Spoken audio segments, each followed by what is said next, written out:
All right, we should be live. Let's do this. There we go. Hey, so we are here for part 2 of the Shattered Lands Resistance. This is Delta Nu Delta. I will be your dungeon master for this evening, Dr. Jake Claflin, and I'll let the students introduce themselves. Hi, my name is Chelsea. I will be playing Misery, she's a sorcerer tiefling. My name is Damien. I'm playing Theoden Battlehammer, the Dwarven Fighter. And I'm Jessica Kennedy. I'm playing Harmony, a Wood Elf Rogue. Fantastic. So to catch anybody up that may have missed the first stream, the heroes were all invited to meet a man by the name of Shadok Trin, separately, by the way. After some interesting hijinks, they all arrived and were offered a job to go save a small town from attacking bandits. The town is Logon, and that is on the fragment of Burnham.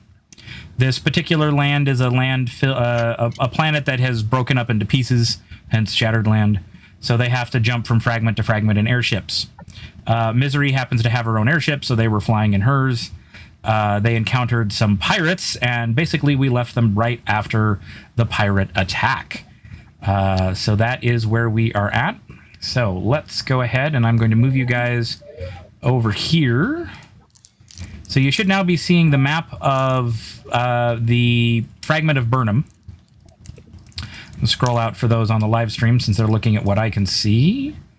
Can't pull it out too much. If your guys' windows are in the way, can I move you over here? No. Yeah, you can move them. There's the little thing you should be able to grab that moves around windows. Doesn't seem to want to go where I want it to go, at least. Does it go here? Nope. Oh, well. It's those little bars. Yeah, it's the 3 little bars next to the name on the... there we go. Hey, why don't we stack you guys here? Because that might be a little easier. Let's do it like this. There we go. All right, so that might look a little better there for seeing everything. So here's the fragment of Burnham. This orangey stuff right here is basically the Maelstrom, which is a weird magic-y gas that everything floats in. Catter is the capital, I believe. Misery, we decided your character was from Catter. Misery is from this fragment. We have Rothsay, Troon, and Kilda, which are major cities, and Fife up here. So it doesn't show up here, but you guys are going to be landing, the town you're headed to doesn't show up here because it's a little too small for this size of a map. You guys actually need to be landing in Fife, so I should explain a little bit here. Airships can only land, most airships can only land either in air harbors, like you saw in Zelona, where they're just, gangplanks that stick out into the Maelstrom where you can then dock, or on water. So normal ports, like a normal wooden ship. Like the one in Catter? Like the one in Catter. There's also one in, of course, Kilda, Troon, and Fife happens to be the closest to where you're going. So you guys are actually going to be landing in Fife, because you won't be able to land any closer because it's all land. There are some specialized airships that do have landing skids, but the Hawkmoth is not one of them. It is a pretty standard little vessel. Come on, Misery, specialize your ship. Excuse me, I'm poor. So you guys come into Fife. We're going to go ahead and move you guys right on over to Fife. So here is the map of Fife. Can I move that? Nope, not quite as much as I'd like to. We can do this, though. So Fife is a relatively... it's not as big as Zelona, let me put it that way. It's probably about half the size of Zelona, the city you guys started in. It's kind of small. But for the area, this Misery, it's the largest city in the area. All traffic for sort of the northern areas of Burnham come through Fife. If you want to get into the Highlands, which is what that area is, I can flip it over on mine. I might as well pull you back here. The Highlands are sort of this area, big area up here where Fife is. There's a lot of locks. Yes, this is based on Scotland. 10 points to anybody who knows where I got the name Burnham. Bo? The comedian? No. Inverness and Fife also come from the same location. Points for the reference, though, Chelsea. Thanks. But Fife is the main way to get into some of these other islands as well. Although some of them have small ports, although they're not that well inhabited. I should also point out, since we're here, this is Inverness. That is the fortress where the Resistance is. They have that whole little island to themselves. And yes, everybody knows that. So, all right, back to Fife. All right. So you guys will be landing, of course, down here in the water. I forget you guys can't see my clicker thing. I can if I choose to watch the stream while I'm on it. I would prefer you don't, because there are a couple of things coming up that you may see things that you shouldn't. So focus on your side. Yeah, I tried to leave it on roll 20, but yeah. You're also going to Misery.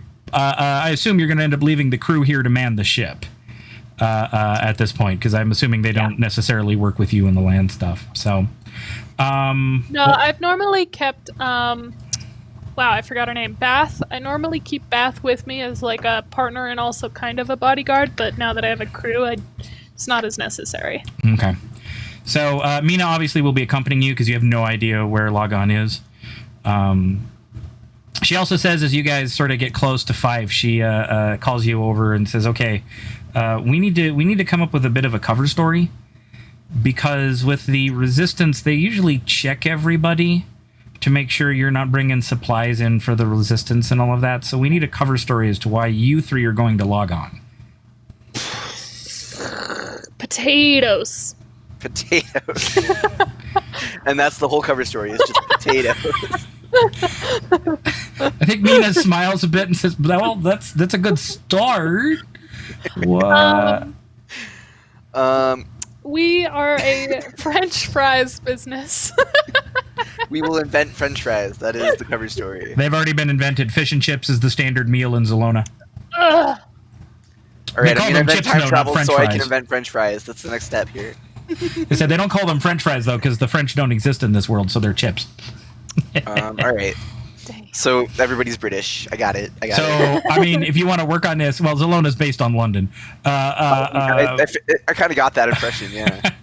If you want to go with this one, says Mina, you could go with maybe that you are a entrepreneurs from Zelona who are looking to open up a new fish and chip franchise and are interested in checking out our potato farms. We're gonna have a mobile fish and chips restaurant. Like, my ship is gonna be the restaurant. Oh, okay. I don't know if this helps, but I have a bunch of Dark Guard sigils, so we could just be here on official Dark Guard business. Does that mean we don't have to tell anyone anything? We just be like, Dark Guards, let us go. No, they don't have that kind of power here. You'd still have to explain why you were going up there. Who But hunting? you could just say you're all bounty hunters, and most people will probably be cool with that. That's Would another they? idea. So for aren't I dressed as my assassination garb? Say again? Because when I was reading through the my academy that I learned assassination from, it looked like they have a specific way of dressing. I don't quite remember that, but it might be there. It's been a while since I wrote that document, so to Like be what, honest. 4 years? Sure, let's go with it. So even then, though, they would still want to know, like, a single assassin would make sense, but why do you then have a bounty hunter and a tiefling and a, So that's kind of the thing you need to think about with the cover story. If it was just you, sure, yeah, you're going to an assassination. Great, they don't care. Here's what I think. We flatter them, because flatter gets you anything. We say, we're the fish and chips restaurant, the mobile fish and chips restaurant, and we heard Logon has the best potatoes for chips in the Shattered Lands. I mean, works for me. That sounds like something that we would bring people in for. Figure I might as well have a die here to roll for For guessing. Well, no, more for inside checks as you guys try to persuade and deceive. Right, that's your anti-BS. That's how that works. No, I can't roll for my anti-BS. I couldn't do that as a teacher. I have to have a big filter. So, Minas says, I think that one might work to explain all three of you.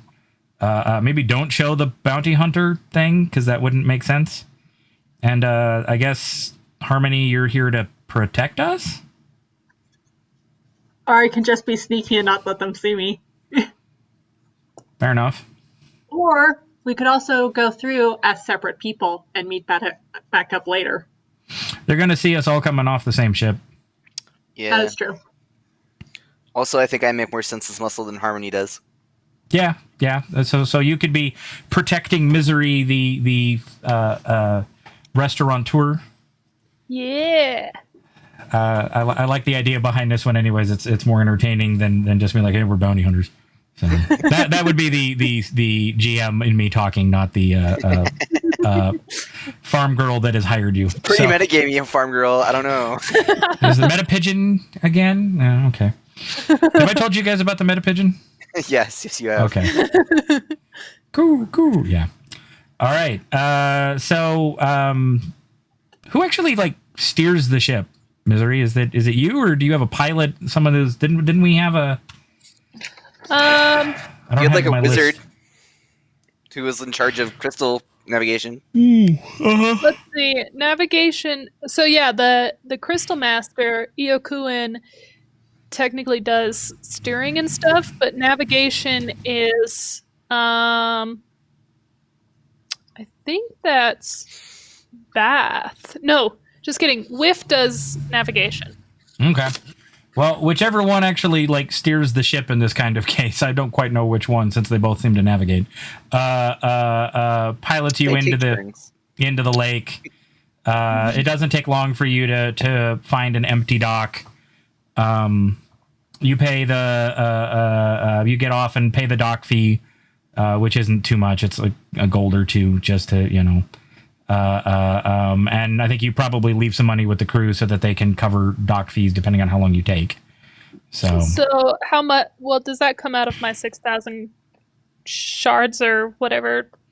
Shards, yeah. Thank you for reminding me. It would not come out of the 6,000 because you haven't been paid 5 of that. Well, I thought we started with 6,000. No, we got a down payment of 1,000. The rest is on palm completion. You did. Were you thinking about the money that you were supposed to use to buy your equipment? Maybe. Okay, because you did get a certain number of shards to buy your equipment at the beginning. Yeah, that was during character creation. We got the 6,000. Was I supposed to spend that on gear and stuff? Yes. Yes. That's how you were supposed to get your gear. Do you have a magic item or two? Yeah, she had a snake stab. Yeah, that's how you were supposed to do that, was to pay for those. Okay, so I only have 1,000. Okay, so yeah, it would either come out of that or it would come out of the 1,000 down that they gave you. I mean, I've got some money I can lend you too. Yeah, it's not a lot. So for the dock fee, that's a minor thing. It's 1,000 gold. This is an expensive dock. Yeah, that's a spending. Can I have a business expenses like my my crew You want a black card? You're taking notes and be like, all right, I got to mark this down, and this is coming out of this fee, and we'll charge you extra. Charge that to my expense account. And you're going to see how Trin handles you handling the expenses, huh? We're an LLC now, right? So apparently we are starting a chips business. That's just happening now. Yeah. Have you guys actually looked at the Acquisitions Incorporated book? No. That's basically what it is. It's D&D as a corporation. Yeah, apparently that's what we're doing. Is we're just gonna start a chips business. I mean, screw the bounty and the bandits. We're entrepreneurs now. You know that the last group in Shattered Lands tried to start a business a couple of times. They were the Light bringers of light. We're planning to buy a large ship so they can advertise themselves. I ended up saying no because I didn't want to deal with it. The guy advertising it, they didn't have the money at the first time, and by the time they got back to Zelona after the adventure, he'd sold it. And like, no, sorry, I don't got that ship no more. So, of course, they all glared at me for that one. So the three that were planning it, yeah, but it's not large, and you can't paint your logo on it quite to the same level that they were looking to do. Always be branding. That was the motto of the last group that ran in the Shattered Lands. Yeah. It's all about connections and networking. All right. So you guys pay your dock fee, and then the docks all come. So the docks are sort of fenced off, and there's a gate basically that you have to get through where there's a couple of guards. And you can see them checking papers, right? You've got papers misery for the ship that sort of explains who and what. It doesn't explain like what your business is, but it explains who you are and sort of the base stuff. You're probably a leg up because you're already a native of Burnham, so coming back isn't that big of a deal. But you see a couple people get through. Nobody seems to be having too much of an issue. They're just checking papers, and they're asking about like, do you have any dealings with the Resistance and that kind of stuff. So finally comes up to your turn, and these two guards kind of look over at the Harmony, if you're going to be invisible, you're going to have to make or hidden, you're going to have to make your roll now.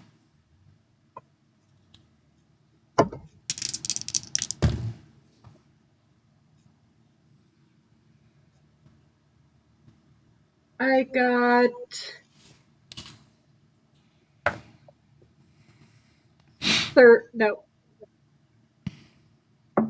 25. 25. All right, that beats even the highest one who got a 20. Not by a lot though, so that's nice. They don't feel perception rolls. Yep. I don't feel quite as inept at that point. I should keep that, and I should have that out too. Oh no, I should have a different die. I just got a new set of really cool dice. I don't know how well you can see them. They're sort of iron with dark red enamel. Ooh. Yeah, it came in my Dice of the Month set, which was a month late.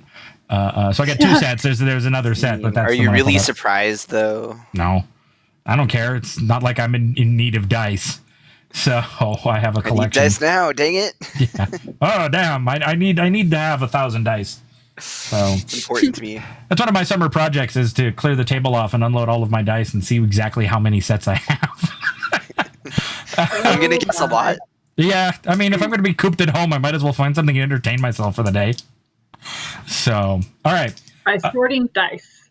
Hey, that's if it gets me 8 hours of entertainment for the day, it's worth it. And yes, it may take me that long. So, I don't even know how many dice bags I have at this point, because the Dice of the Month, they send it in a bag. So, and I've been a member of the Dice of the Month club that I'm with for over a year now. So I've probably got 13 or 14 of their bags. So I'm guessing you got 2-3 hours max out of that, though, not 8. Yeah, probably right. So, all right. As soon as Misery is done, whatever's, you got a cat distracting you or something? No, it's my dog. No, I just have to make sure she's not going where she's not supposed to go. Fair enough. Okay. I'm surprised we haven't had a cat join the game yet for me, but I'm here sooner or later. Let's get back to it. Would you like to meet my dog? Oh, sure. Why not? We'll take a moment. It's the thing to do now, isn't it? Apparently. Hello. Hi, puppy. Oh, you're a small one. So adorable. That is a small dog. Dog's like, what are you doing? Why am I up here? I was exploring. Get out. Okay. All right. So, you're hidden. So it's just the three of you, Theroden, Misery, and what's her name? Face? Mina. Mina. Yeah, it's right there. I can put that right there. Maybe I can keep that. And the guard hands out and says papers. He's bored. It's clear. I hand over my papers. And he flips through and says, "Well, what's your purpose coming to Fife? Looks like you're from the other city whose name I've forgotten. So what are you doing up here?" Cade something? Catter. What? There you go. Oh, yeah. Actually, I am here on a business venture. We're here to examine the famous potatoes of Logon. He kind of stops and says, "Famous Logon potatoes? Can't say I've heard of that, but..." Oh, I've heard a lot about them. We are, me and my business associate here are looking to start a fish and chips business, and we've heard a lot about the potatoes they grow up here. We're interested in turning them into chips. So when you say my associate and reference, I'm going to do that. Theroden. He kind of looks over at Theroden and kind of business, like you can see in his mind going, business associate, like, 'cause here's this butch dwarf. It's like, all right. I mean, that somewhat checks out. I always thought that the potatoes in Dunoff were more well known than in Logon, but what do I know? I live here. So. Perhaps more well known, but maybe not as delicious. I mean, fair enough. Go ahead and roll your persuasive skill there. Let's see how well you do against. Okay, let me see if I can do this right. Oh, yeah. That was good. That was not great. So you have probably about a 10, if I had to guess. 7. Can I assist? I'm not sure how you would assist with the roll. You're hidden. The moment you I will give speak her a up. help action by speaking. Look, it's not important where the potatoes come from. We just want potatoes. Okay. And then Chelsea rolls again. Okay. Go ahead. That's not better. Chelsea. Oh, that's good enough to get past his sort of insight. With her bonuses. Yeah, I mean, I gave him a negative because he's bored and it doesn't sound that fishy. Ha ha. You're hilarious. Hey, trust. That's the other thing about the game tomorrow night. It's a bunch of a couple of my Shakespearean fellow Shakespeare students who love puns. It should be a pun off all night. All right. Yep. Mm-hmm. It's almost too bad we're not streaming it, but still, none of them have seemed to want to do that. And I'm like, all right, cool. I don't care. So, all right. You get past though. He kind of gives you the eyes, like, all right, come on. Harmony, give me an athletics check to see if you can get past without bumping into someone, because it's not a very big area. Can I do acrobatics instead? Didn't I say acrobatics? No, you said athletics. You said All right, athletics. sorry. No, I meant acrobatics. That was 30. You're good. Just does like a literal backflip over the guard. I can't get more than 14. You're not a rogue. It's not what you specialize in. Plus 13. Wow. Yeah, that's rogues. Rogues are skill monkeys. That's their job, right? Your job is to cast magic and your job also seems to be to talk for the group. She's got the highest charisma score for sure. Yeah. All right, I'm going to move you on over to this map here. And I'll pull it up for our other group. Crap. All right, hang on. Let me move you guys again. Let's see if we can move you guys over here, because it seems like that actually... Move myself, too. I'm going to put myself up here. And there. And there. All right, because that I don't seem to have stuff on that side, so maybe that'll work. So we're not... as I said, I don't know what it looks like for you guys on your thing, but it keeps covering stuff up. So this is the Fife Arm, as it's called. You guys are right now here in Fife. There is a road that actually runs from Fife past these mountains here, who I do not have names for, to Dunoff. And then it keeps coming around this arm until you finally get to Logon, which sits up here. Do you guys, is there anything you need to purchase in Fife for this kind of a trek? Mina figures it'll take maybe 3 days. The road is really good up through to Dunoff, so you should be there by, we'll say you're actually arriving decently early in the morning, 8 or 9. It's decently early for me. I don't know about the rest of you.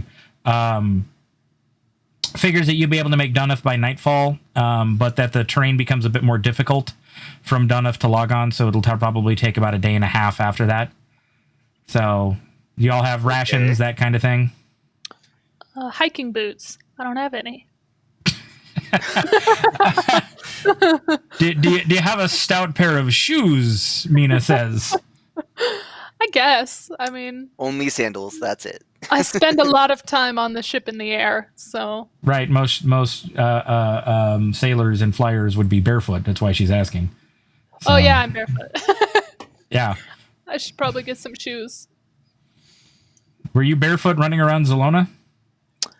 I have a lot of calluses on my feet. I was going to say, you don't necessarily want to know what you might have stepped in there.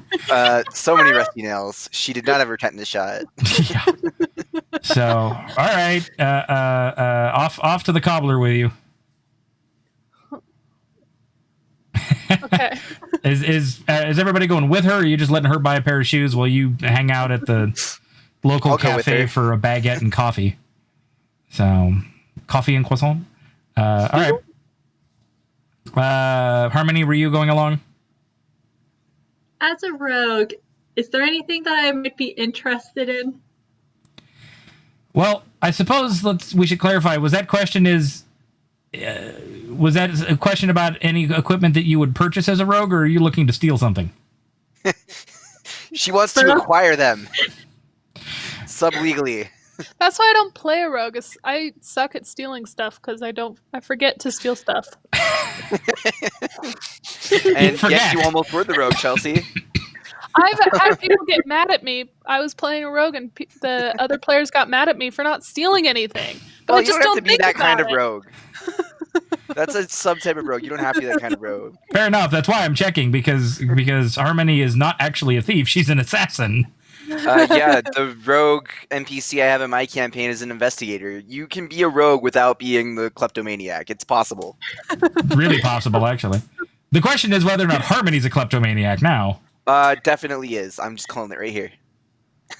I'd probably steal stuff if I didn't want to pay for it that helped me in my job as an assassin. Okay. I mean, if you've got a good set of boots, at least at the cobbler shop, you're probably not going to get anything better, because that's what they sell, are boots. Is there a potion that sells is there somewhere that sells healing potions? Smart. Sure, why not? In fact, it's going to just be part of a franchise that seems to be interdimensional at this point.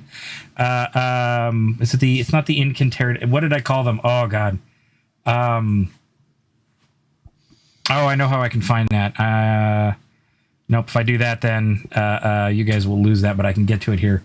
Yeah, there is a potion shop. We can, while I'm looking that data up, we can actually deal with the boots first, because there's a very cool potion shop, actually. Because why not? So you head to the cobbler shop. There is a stout female dwarf in there who is working on stitching up a set of boots. And she turns around and goes, "Oh, can I help you?" Yeah, I am just looking for a pair of good hiking boots. Hiking boots? I'm not sure what do you mean? You know, boots I can hiking. Boots for hiking, as the name implies. You mean What?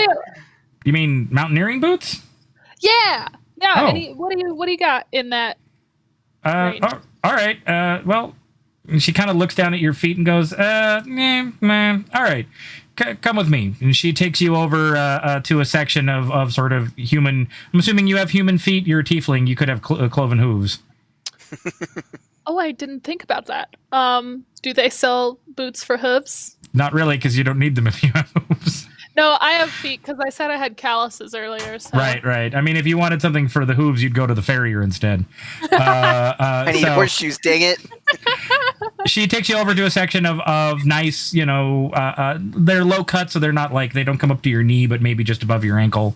Leather boots, a couple of them in some nice styles in brown and black, mostly. A couple of them in your style. I don't know what your style is, but assuming that there are some there. I don't know what my style is either. It's important right now. Yeah, I'll just get a, how tall am I? I forgot. That is up to you. I cannot tell you how tall you are. I know how tall I am. I said it at one point. Oh, okay.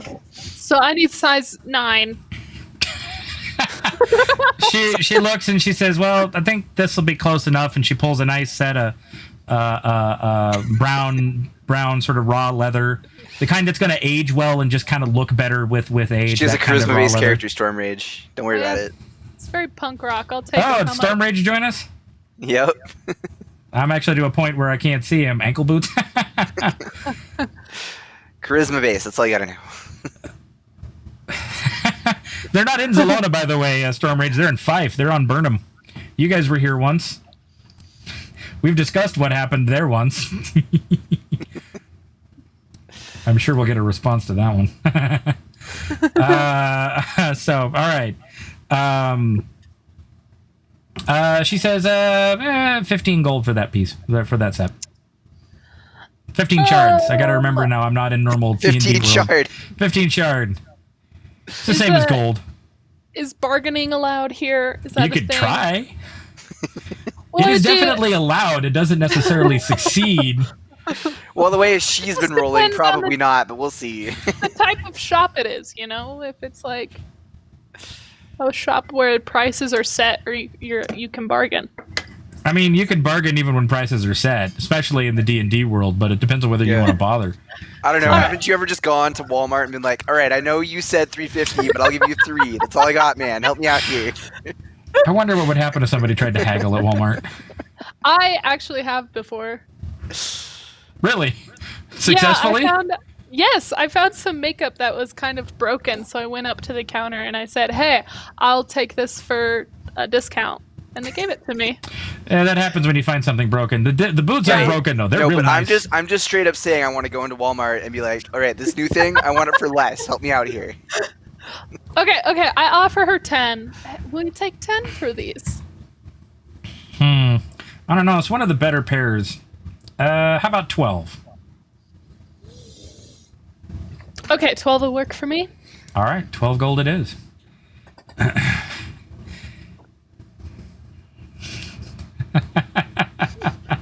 I got 3 gold off. Yeah. All right, so you've got a pair of boots. Harmony, you were headed to the potion shop.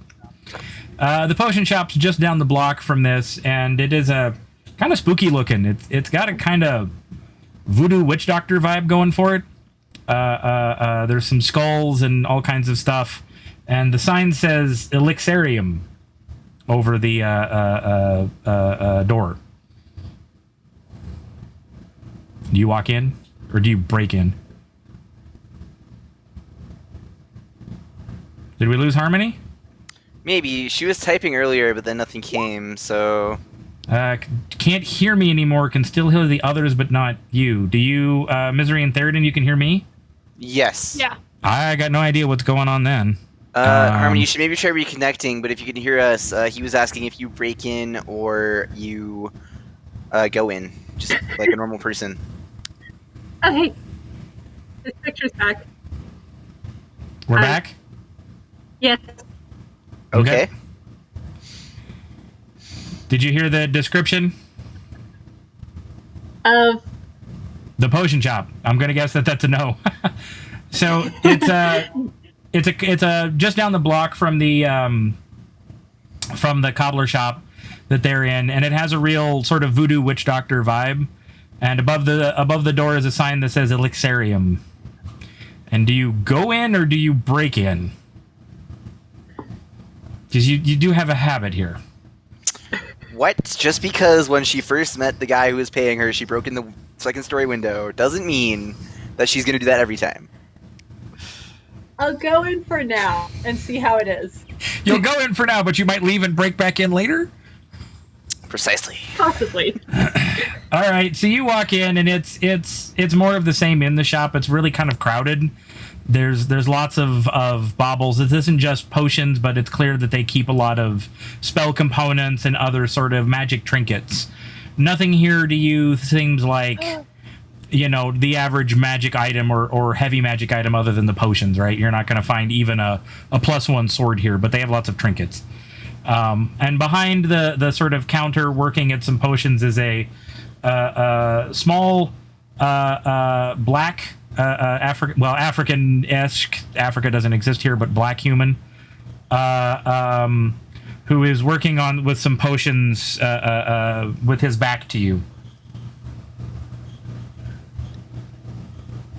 I'm going to go up and ask how much the potions are. Okay.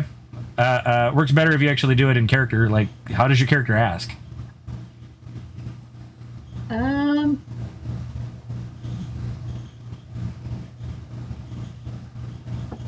I guess just, hey, how much are your healing potions? He kind of starts when you say hey and turns around. You can tell he's pretty old.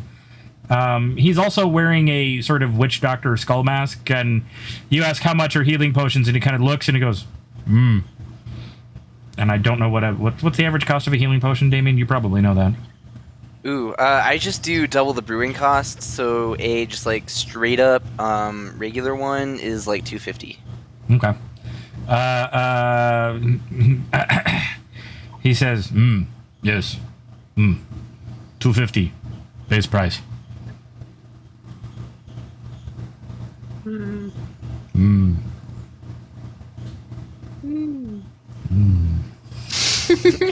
You're technically not there, but I'll go with it. Chelsea just appears next. No, you just hear my whisper on the wind. How attentive does this guy seem? Pardon? How attentive does this guy seem to like his surroundings? I mean, it's kind of hard to tell directly. He didn't seem to necessarily know that you'd walked in, but this guy also clearly has, like, he knows his magic, right? So it may not necessarily be an issue of how attentive he is as to what kind of magic-y things he has laying in wait for unsuspecting thieves. Literally just a portal straight to hell, and that was the end of Harmony. Fortunately for Harmony, there's no way to do a portal to hell. Those portals are sealed on this planet. After, the demons and the devils tore their planet apart, literally. They kind of decided that wasn't a good idea. Yeah, maybe seal the hell portal. It's just a thought. Yeah. Now a portal to, I don't know, limbo or something maybe, but not to hell. Right, just straight up, all right, you're in the astral plane now. What are you going to do? Yeah. That's possible. Elemental plane of fire. It's going to look like hell anyways. There you go. I'll Hell adjacent. I'll buy one potion. He trundles over to a cabinet and pulls out a healing potion and comes back and sets it down. 250. Here. And I just kind of hand it over. He looks at it, counts through it real quick. Good. Puts it in a strong box underneath the counter. And anything else? No. Bye. Good. You go now. And he kind of keeps his eye on you till you leave his shop. All right. Now that you've been to the Elixarium and to the cobbler shop, anything else you need to do? Mina is kind of like, come on, we got to go if we want to make Dunnif by this evening. Okay. Yeah, I don't know, Stormrage, if you guys have been to the Elixarium in Masks, that game, because there's a branch of the Elixarium there. Somebody has. I know somebody has. I just Someone don't has remember definitely who. told Stormrage to go with You Go Now. Yeah, well, that's what the shopkeeper in the Elixarium just told Harmony. You go now. Yeah. Right? You're done. You go now. He's no nonsense. My brother pointed out something that we might want to consider. Do we want to get horses? I don't know. Do you? Well, we need horses. I just bought hiking boots. I just literally... Horses are slightly more expensive. Mina says that, so looking at the map and knowing the situation, Mina says, well, horses will be fine to get us to Dunnif a little quicker, but they have trouble getting through some of the passes on the way to Logon. Is there's like just a mess of mountains here, so... Yeah.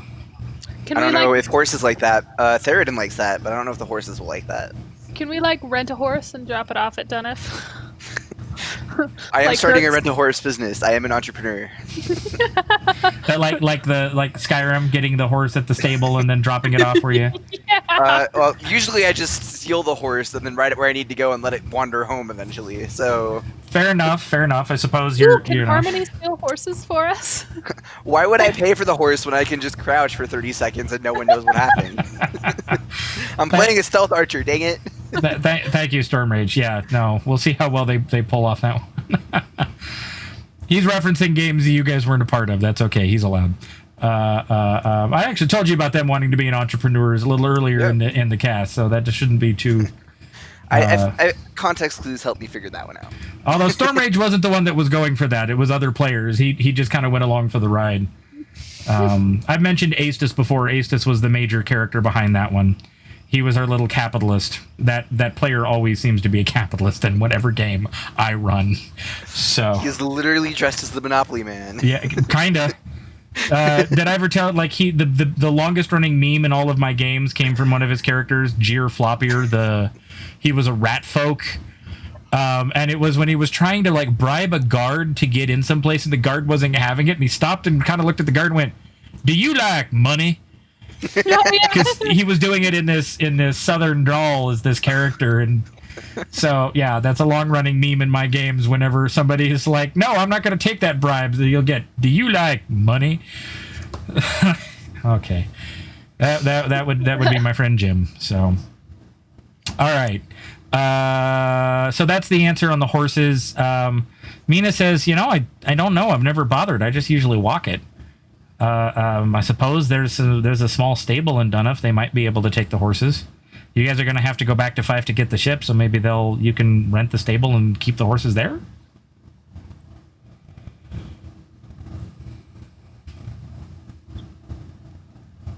I'm Okay. fine with walking. I can walk, or we can go borrow horses. Up to you guys. Okay, let's just walk. It's fine. Nina says it's a good day for it.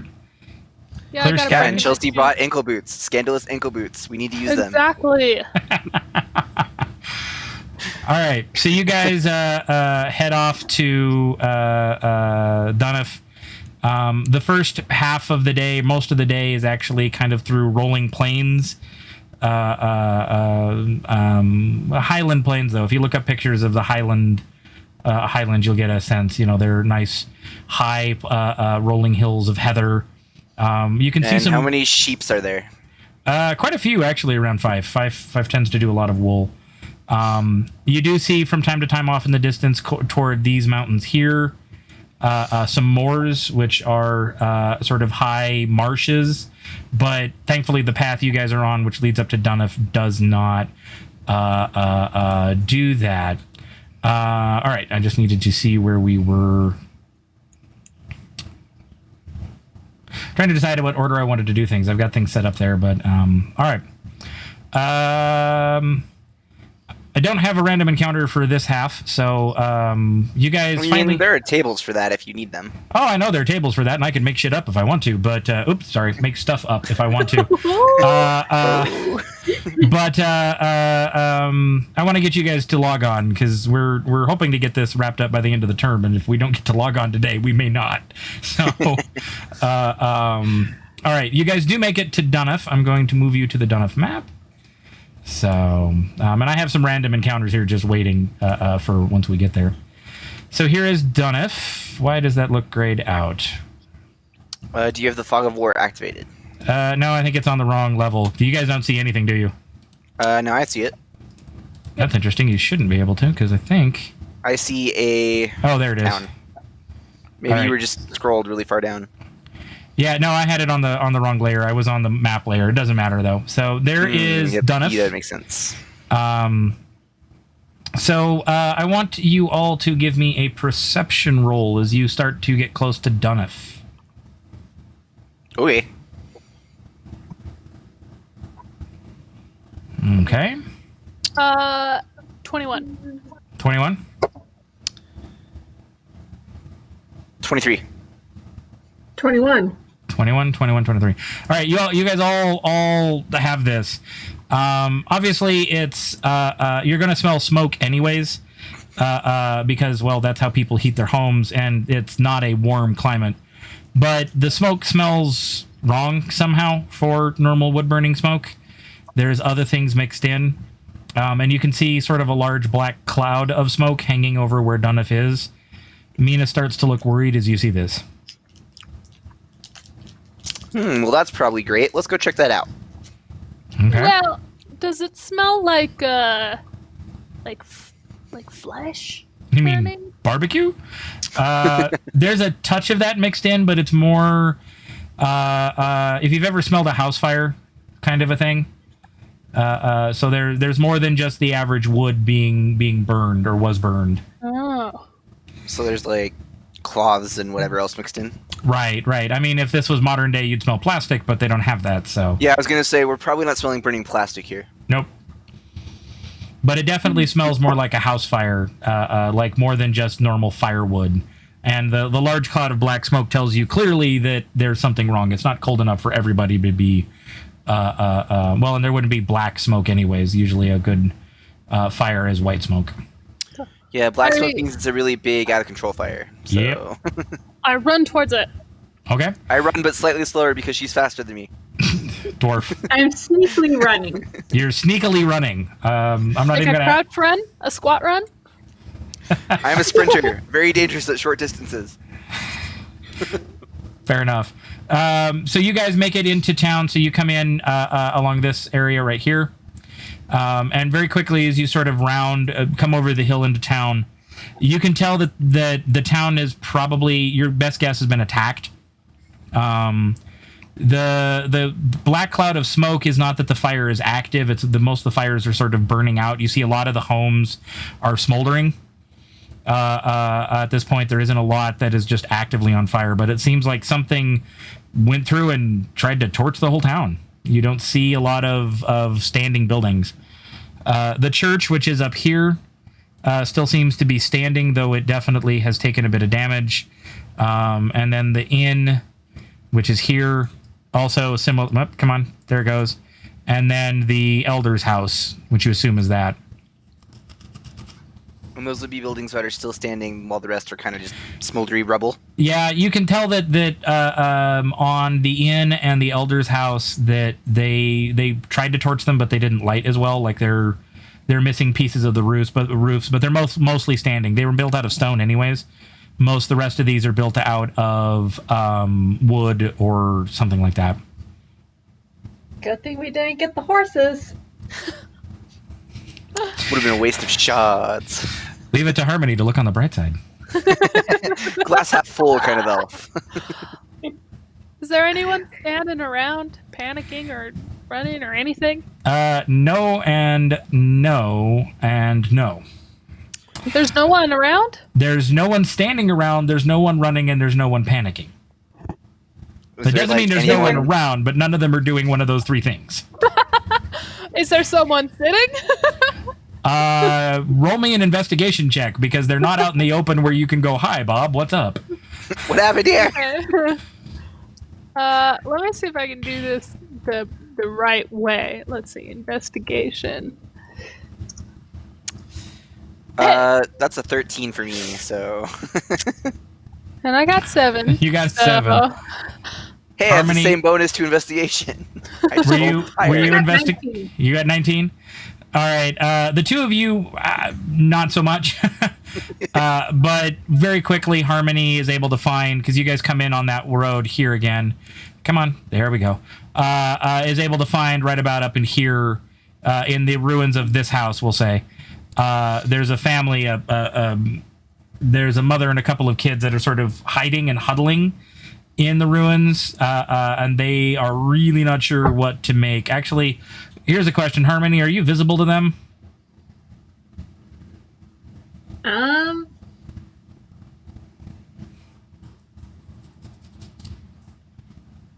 At this point, I probably am making myself obvious. All right. They're not sure. Excuse me. Ugh. They're not sure what to do with you. They don't know if you're friend or foe, so they kind of huddle and pull back a bit more into the ruins of the house when they see you. The mother sort of moving to protect her children. Just kind of slowly put my hands up so they can see them and say, "I'm not going to attack you. I want to know what happened here." I think when you say that, Misery, Theroden, and Mina, I got to remember that she's with you guys, now know that you have found someone alive. So I don't know about Misery or Theroden, but Mina runs immediately over to you, looking in, and is trying to coax them out. The two kids just seem shell-shocked. They're probably 6 and 8. The mother says, "Well, It was the bandits that we've been dealing with that are somewhere up north. And she looks over at me and says, "You're Mina from Logon. You came through like 2 weeks ago, right?" And Mina says, "Yeah." And she says, "Yeah, you mentioned the bandits too. They bullied us and were trying to get our stuff, but the men stood up and they killed a few bandits and, well, they attacked last night and this is what happened." Okay, so I run over there also. Can we say I was over there during this conversation? I figured you were. Okay, we good. kind of just walked over, see what was going on. Yep. Can you tell me what the bandits looked like? Maybe they were wearing something distinguishable? Excuse me, just in time for a yawn. Oh, gotta love how that works. She says, "Well, I mean, they weren't. You mean like a uniform, or something? A uniform or a sigil, a badge, anything that, you know, Tattoo? yeah, anything like that." I mean, Discernible markings of any kind. some of them had tattoos, but there wasn't anything that linked them together. I mean, one guy had a real nasty looking snake tattoo right above his eye, but nobody else had that. Yeah, no, they just seemed like a ragtag group of bandits, just well organized. They were led by a dragonborn, I think, a red dragonborn. This is not the same person with the snake tattoo? No, the dragonborn didn't have any tattoos. The guy with the snake tattoo seemed to be just a human thug. Okay. And Harmony target is the Dragonborn, and mine is the snake tattoo guy, right? I don't think I actually clarified. One of you is the dragonborn, and I don't think I clarified what yours. Because I believe you told me the bandit leader was Harmony's. Yep. And second in command was mine. So. Yep, sure. I think that's the only information you gave us about that, though. I did. I've got a notebook here. I'll keep that note. We'll make this the second in command has the snake tattoo, so now we have an identifying mark. So that resonates with you. I hadn't really decided on that one. Did I give you names? I get it. The Dragonborn. Not that I remember. I think you just said, kill bandit leader, kill or capture snake tattoo guy. Damn, I'm making my friends yawn. I don't mean to. Second in command is snake tattoo leader. Well, I know the leader's a dragonborn, but I'm going to make sure I note that. In case I forget. Here. All right. Sooner or later, I might even come up with names for them. We'll see. What? Yeah, no. They're Bob and Fred. Oh, no, you can't have a dragonborn named Fred. That just doesn't work. At least he's got to be named George. Or fried. Fried? Name him Chicken. Fried, last name Chicken. Heard of him?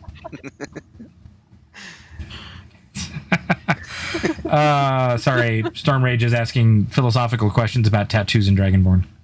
I don't have an answer for you on that one, to be honest. He asks, I guess Roy can't see it. I don't know. Do Dragonborn get dragon tattoos, or are all Dragonborn tattoos dragon tats? Is it kind of like, if Peter Piper picks a peck of pickled peppers? Is that sort of what we're going for here? Maybe Dragonborn get human tats. I mean, yeah, you can see, humans get dragon tats, so maybe Dragonborn get human tats. Yeah. They just have these badass humans tattooed onto their scales. Do you wonder if Dragonborns look at like dragon tattoos on guys and go, "Man, I wish I was that badass." All right, we can keep going on this one, but we're here all night, folks, literally. At least for another 2-ish hours. Though I think in about half an hour we will go ahead and take a break like we did last time, so I can refill some water and we can stretch. I don't know if I'll sit and vamp like I did last time and answer questions. So Storm Rage has questions for me. He can find me elsewhere. He doesn't have to find me in the chat, and he knows it. So not that I'm not enjoying having him watching and all of that. I watched him stream last night. So we got to talking about Tamara from Titus on that stream. So anyways, so that was the answer. Long and That's true. I'll ask all the questions. Long and circuitous as it was, the basic answer was there was no identifying marks. They just seemed to be what she describes as like a bandit. You know, we get bandits almost every year, but usually, you know, the men stand up and beat a few of them and they run off and we don't have to deal with it again. Or maybe they steal a little, you know, a bit of coin from the inn or something, and that's it. But these guys were ruthless. They just swept through. You know, there was. And you said they were well organized. Yeah, no, they had, you know, groups that came in and beat up our men, and other groups that came in following behind, burning the stuff, and I think they even took some of the other girls hostage, maybe to sell as slaves or something. Slavery, by the way, is not necessary. What sort of weapons did they have? I mean, a collection. Were Some they had. well armed? They were well armed, but they had a collection. Some had swords, some had hammers and maces, and there were even some archers that stood up on the hill by the church. I guess, were they better armed than your usual bandits? She kind of thinks for a moment and said, I don't know. I mean, the bandits are usually well armed anyways, but they were much more organized and there was more of them. Normally, the bandits, you know, there's 5, 10 in the group. This one, like 35 of them or so. Like, I didn't count, but that's my guess. We're marching around, you know, causing all of this. I mean, look, they burned almost every building. I don't know if this is correct, but this is giving me cult vibes. I don't know. I mean, bandits.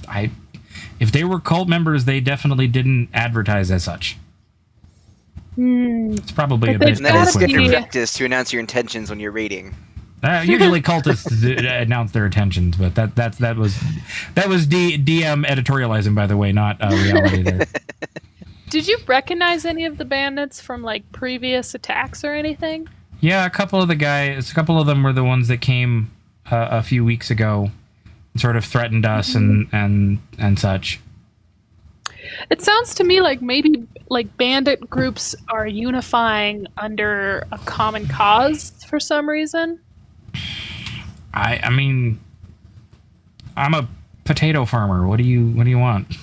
Right. I want and you your have delicious exact potatoes. statistical and tactical analysis of the situation. I need maps. I'm going to assume you're not actually asking that of the actual character, so she won't was be a joke. flabbergasted. Name each other. Pardon, Harmony? Did any of them give names? Like, were they calling out to each other with names? Yeah, I wasn't really listening, though. I was, you know, trying to protect my children and trying to avoid them. That's fair. Which direction did they come and which direction did they leave? They She came said north, didn't she? northwest, so sort of in this area that I just clicked. They came down from that way, and they left that way as well. Seems to be... I should say that this is actually oriented wrong. The northwest would actually be over here. But she's correct that they did come from over here. I just realized that I didn't turn this map because you guys have been sort of headed north, but this main road here goes north, the one that kind of runs this way. So I forgot to flip it to orient it the proper way. So, and I don't think it doesn't let me flip maps or twist maps like it does other things. So, but she still says they came up from here, which, by the way, you know, leads up to the mountains, that mountain ridge. So now I guess the question is, do we go to the mountains or do we continue to log on? Well, if nothing else, we'll hopefully find some information in the mountains about these bandits before we get to log on. Mina does not look happy at the idea of not going straight to log on. She hasn't said anything, but she does not look happy about that idea. We would potentially get into conflict with a civilian. Well, I mean, If we she went to the could mountain. chill here while we go check it out too. We definitely shouldn't take her with us into a bandit fight. Yeah, but there's like not a whole lot here for her to. She says, I mean, we did hire you to protect Logon. I'm sorry for Dunnif, but if they've been this brutal in Dunnif, we don't even know if Logon's still there. Mina, do you recognize any of these things, like the snake tattoo, the dragonborn? Maybe these were the same bandits. I think they were, because they seem to be. I mean, part of the reason we contacted you guys is that they were far more organized. She says, I think the guy that came and threatened the town may have had a snake tattoo. Like, that sounds familiar to me. So if they came and went from the mountains, maybe they're living in the mountains and we just stop them where they're at. You know, they don't ever come back to Logon. We don't have to go to Logon, maybe. But what if they've already hit Logon? Mina's the employer, so we should probably do what she wants. Since, she's the one employing us. Not to offend, but technically Mina isn't paying us.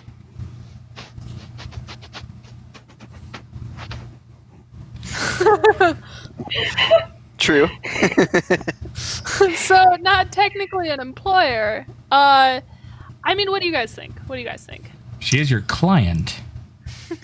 Yeah, that's what I meant. Okay. I don't know. What do you guys think? We go to Logon. Theoden? I mean, we either go to Logon or we go trudging through the mountains, but I think either way we're going one of the two first and then the other one. Because either way we have to see Mina safely back to Logon. So. Let me flip you guys over here to note, by the way, that the mountains are sort of out of your path. You guys are walking on a road that is not far from the edge here, which is going to come around. This is sort of a mountain pass, but the mountains themselves don't come down here. It's just a high elevation pass. There's another one sort of right here. So the mountains that she's referencing are sort of here. Right? So you guys are going out of your way if you go to the mountains.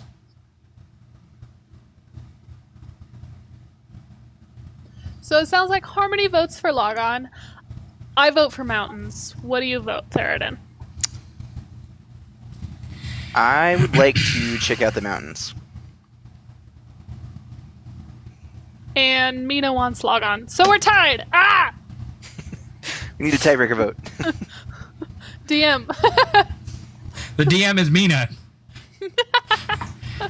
That should tell you what the DM is going to vote. Okay, let's go to Logon. I guess client has voter privilege. I don't know what to call that. Override? Veto privilege? Override. Veto. She has veto. So let's go to Logon. All right. Do you guys spend the night in Dunnif, or do you move out of it? And what do you do with this mother and children? It's the mother and child reunion. Sorry. A little Paul Simon for you. I'd probably look around, see like if they have set up a recovery camp, and make sure the mom and kids get there. You don't actually see much of that. If you scour the town, and it is beginning to get dark, by the way, for you guys, you find, let's say, I don't know, how about that? You find 6 more survivors huddled around. You find lots of corpses. It is clear that I figured they pretty much just came in and killed anyone they found. Pretty much. The mother, who I've not named, basically states, by the way, that there's not enough quite here to account for everybody, but she knows some people ran away. And she says that she has relatives in Fife. So they'll camp here for the night, and then she will take her children and the rest of the survivors to Fife. And she also says, I'll let the officials know, the guards. Maybe they can send out the militia after these bandits. This is horrible. Sounds great. If we had horses, we'd send them with you. She says as she angrily eyes Harmony. guess we probably set up camp with the survivors in one of the still standing buildings. Okay. Yeah, I think that Elder's place sounds pretty good to hole up. That was, town hall or whatever. Yep, that one. Yeah. So, Good a place as any. all right. Unless there's something specific you guys want to ask them or something, I don't have. It's just an evening. You guys are able to. The survivors they didn't torch or take all the food, so their survivors actually are able to scrounge enough food to be able to help you sort of augment your rations and have a decent stew for the night. If they didn't take any food, and this is Misery asking the people, if they didn't take any of the food, do you think they were just out to destroy? Seemed like why they attacked. What they wanted were, the potato harvest, which we're not. I don't know how we're going to handle that now, but we were supposed to harvest for another few weeks. But when they came back to sort of remind us that they had were planning to take the potato harvest, the men attacked and killed a few, and the next day they came back in droves. So they destroyed your potato fields? I don't think so. I doubt it. They want those. And she kind of looks out, and you can see in the distance there to the south of this town that it looks like the potato fields are fine. So They wanted to send a message, so they did. And they were after the harvest. They were. This is usually what the bandits want. They want potatoes from us when we harvest. They want to start a rival chips business. I don't know what it is. They're hungry bandits or something, but they The bandits attacking now wasn't really smart of them, because now they don't have anyone to actually do the harvest. Not gonna argue that one. You're right, Harmony. You should take over as the bandit boss. Are the potatoes like taxes? Yeah, we have to pay our taxes from the money we get when we sell the potatoes into Fife. Is that what they were after? No, I think they were just after the potatoes. If you wanted the money, they would have to wait till we harvested and went to Fife and sold it, and then rob our men there. Is there something special about your potatoes? They are food, and the bandits live in the mountains. But they didn't take all this other food. I don't know. I mean, it's going to sound funny, but you're going to have to ask them. I don't know what the point of this was. Again, I'm a simple farmer with a couple of kids I got to raise. I don't know. You guys are asking a lot of questions, and I don't have a lot of answers. Oh, okay. Our potatoes taxes. Well, then I'll just go to sleep, I guess. Okay. So you guys get a full rest. Not that you guys are in need of any sort of recovery, because it's already been, In order to avoid exhaustion, yes. Fair enough. You guys get up in the morning, and again, the survivors are able to help you with, making sure that you've got a good breakfast, and they pack up what few belongings they have and tearfully leave their town and head back the way you came. And they assume you guys are headed on to Fife, or to Logon. Yeah, that was the plan. Harmony's going to hide 50 shards in their stuff for them. All right. You won't see much of the outcome of that down the, at least for now, but that's a nice gesture. So they start on their way, and I assume you guys are on yours. Excuse me. Bless you. Thank you. I was hoping I'd get to the end of the sentence before that sneeze came, but it was like, nope. Your hosts were ill-advised. Yeah. So, as you guys, as I said, it's about a day and a half. The rest of the day traveling, we'll go back to the other map here. I think the rest of the day traveling between Dunnif and Logon is not too difficult. It's a bit hairy. The weather picks up. Heck, as it's picked up here, you get a little snow as you get on the path. Do you guys have snow in Idaho Falls, by the way? Yes, awful. Yeah. A little bit. Got big chunky flurries. Yeah, we got the same thing here in Pocatello at about 3 o'clock. In fact, we also got a thunderstorm move through. I had my computer off for about an hour. So, yeah, glad it came back. I was like, crap, what the hell? I actually can't tell right now because I've been doing school stuff all day, so I don't know, maybe.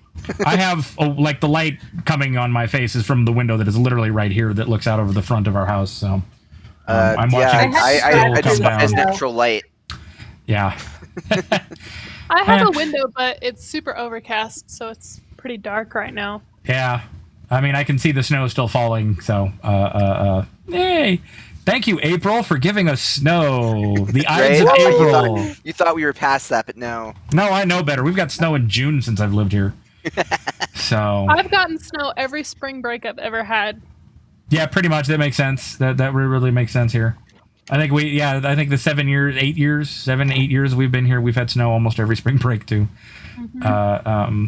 I mean, it's snowing on my wife's birthday was one thing, but Storm Rage loves the question: are potatoes taxes? Yes.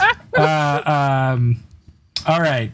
Anyways, so you guys make it through the first day without issue, though. Again, you encounter some snow, and it's slow going through that pass that I just marked How right deep there. is the snow? It's not too bad. It's kind of it's If early. it's above my ankles, I need new boots. It's not quite. It's only a couple inches. It's early fall snow. Right. It's as you get to the harvest, it's late summer, early fall. Thankfully, Logon is further down, so they shouldn't be getting snow that may have caused problems with their potatoes. So you guys make it just over the pass for the day. So I don't know, like here. Where was that? Sorry, I was reacting to. Yeah, pretty much. A little bit further is where I was thinking, more like there. But we're splitting hairs on a very inaccurate map. Right. I wanted a general area. Yeah, no, you're good. So you camp there for the night. It's a little colder than it was at Dunoff. You guys have not seen any human activity this way. When you guys were on the road between Fife and Dunoff, you did run across stuff up until you got to right about there, where there's a split in the road that goes south. And then afterwards, you didn't run into much. But you haven't run into anything on the road north of Dunoff. And when you get to the snow, there's no tracks or anything to suggest that maybe there's somebody ahead or anything. So you get up in the morning. I'm assuming that you guys are, there isn't anything specific you're doing. You're not having interpersonal banter or anything like that. Just general traveling discussion for now. Yeah, I guess I'd like to get to know my group. I don't know them very well. All right, sure. Let's see how well that goes. Where are you guys from? Okay, let's That was it? Well, they didn't answer, so... Wow. Well, I don't actually know if I ever actually set where my character's from. I guess I'm gonna assume Zelona. Time to figure it out. I would actually assume it's the Brillin fragment, which I think is called the Rock. Yeah. I Yeah. just kind of look at her and disappear. Do you have an invisibility sort of? Because you have to actively. I think she wants to hide. take a hide action, which would probably have disadvantage since we were literally looking at her. Yeah. Like, I know you're good at being sneaky, but there are some limits unless you've got invisibility as a spell. Like, basically, I look at her and just leave to go and hide. She I just know, like literally dives headfirst into the snow. Okay. Do you actually answer anything, Theridin, or do you just sort of gruffly go, "Meh"? Yeah, I'll tell her I'm from the, what did you call it, the Rock? The Rock. Johnson? Yes, I am literally just Dwayne the Rock Johnson. Cricket noise plays in the background. Any other small talk, or was that it? What do you guys... what did you do before now? I will point out, by the way, Harmony has basically just walked off. Yeah. Well, she's not super communicative, is she? No. Did you say that in Fine. character? Yeah, you just know out of nowhere. No. What was that? The hills are alive. With the sound of "You're dead." um, I don't know. I've pretty much always been either some sort of hired muscle or bounty hunter. Hey, I have a crewmate who was a bounty hunter. Really? Yeah, do you know Orin Thunderbender? Just because I'm a dwarf, that's racist. Well, you're a dwarf and a bounty hunter, so I figured that was quite a coincidence. You have met Orin, by the way. He was the the first time I met him was on your ship, though. yeah. He was the gunsmith. Ew, well, I'm not racist. Uh-huh. How come you left bounty hunting? I'm still a bounty hunter. Oh, never mind. I guess that's true. Alright. An A? Not applicable. Error 404 file not found. Now. No internet in the Shattered Lands. Voice out the thing. Are you done yet? Well, I was just. Yeah, okay. I guess. Let's just keep walking. I think we were walking the whole time, and Harmony. Yeah. Oh no, I figured this was at the campfire that night. Oh, I figured it was while we were walking. Oh, I don't know what's happening. I just know Misery is like a very social tiefling, so it's not great for her to have limited conversation. Are we seeing the whole? Misery loves company. Are we seeing Yeah, exactly. the whole introvert extrovert issue that we've now made our national? One extrovert and a couple of introverts. There's a Sounds joke like it. there, right? Like two introverts and an extrovert walk into a bar. I don't know how that joke ends, but there's got to be a hell of a punchline. So, You'd think so. Storm Rage, get on it. Let's see whether or not he's still around. He is. No, I know. Yeah. I got the last one from him, but whether or not he's... I'm assuming he's probably listening to us while he plays Civ with the rest of the group. I may be wrong about that. Sounds right. I mean, yeah. I figure it's easy enough. You don't really need the video that much right now. Yeah, or we might be on his phone. He does that. He plays on the computer and on the phone, and I don't think he has a tablet to add to that. He does have a laptop, so he could really get three sort of things set up. If he Right, wanted. just all the screens going right now. Yep. I mean, there's a tablet right here, and my phone's right there. So, not that I'm using either one of them. Tablet's but- running dice and character sheet. Computer's doing stream. What can I do on my phone? Yeah, I have actual dice, so I have nowhere to roll. I know. Well, you could be using the Roll20, so then you wouldn't have to use something else to do that. So, Yeah, but the character sheet's on a tablet anyway. Fair Also, enough. the Roll20 dice always screw me. Always. Here, watch. Apparently, they're not great. I keep getting really low scores. I understand that they are actually a good randomizer. So. Oh, or not. Oh, love it! I love it. Fantastic. Oh, they always screw me, and you roll an at 20. That's the one nat 20 that's hoping gone that now. would happen. That's Yeah, gone. man, That's gone now. yourself. I No just more wasted a 20. nat 20 on a just nothing roll. All We right, rolled a so nat 20 for conversation, so that means we fast forward through small talk.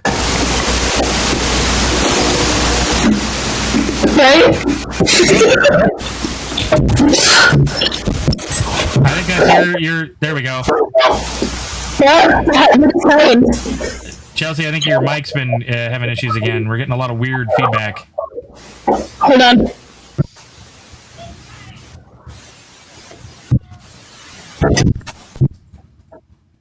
I think you have a broken cord. Or wire. And she's gone.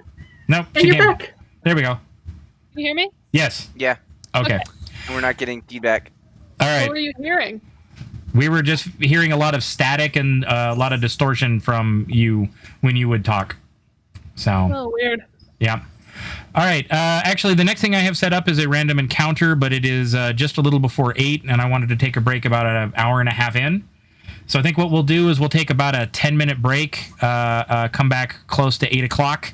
So I'm going to fade it over here to our image, and then I recommend everybody mute. We won't have any sound, but for those watching, we'll be back in about 10 minutes or so. We're going to take a break, stretch legs, get a drink, something like that. So thanks for joining us. We'll be back soon. Bye.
I'm back.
All right, I think a few of us are back. I don't think everybody is, though. I think it's just me and you so far. I think Harmony's back. Yep. Can't tell because you didn't have a camera, but we're going to leave it here till Melody's back. Misery? Misery, Melody. Harmony and Melody and Misery. And all the names. Yeah, it And doesn't I help thought that mine was going to be hard. yours, I just keep wanting to call you. Yes, I am Theoden. Theoden. I will summon the Riders of Rohan. Don't worry. I mean, I have in a couple of my games used Anglo-Saxon, which is the language that Tolkien didn't invent, but just uses for the Riders of Rohan. Literally, in Anglo-Saxon, the name Theoden means king of the people. So, and it's similar to things like Éomer and Éowyn. Those mean like rider of horses. I mean, we're not the most creative names. It's just that, you know, none of us speak Anglo-Saxon anymore. Well, see, that makes it work, though, right? Uh-huh. Until you take an Anglo-Saxon class in college and you learn that, and you're like, oh, Tolkien, come on. It could have been a little more creative. Well, and he got Gandalf in the name of all the dwarves from The Hobbit, you know, what is it, Bifur and Boffer and Thorin and all of them.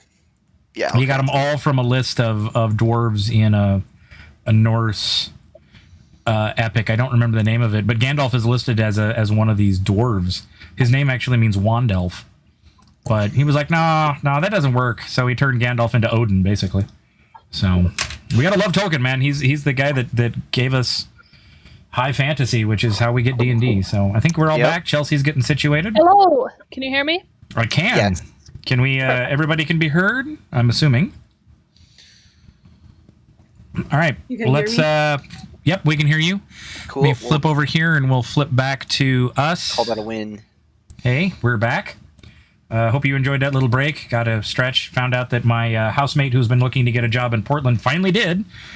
So he'll be moving out, which is great for him, and great for his family. Is Portland letting people in? Yeah. I mean, I don't think Portland's got it themselves on lockdown, but he'll be moving in. I think he's probably moving in with his family. He's been trying to get a job back there with family.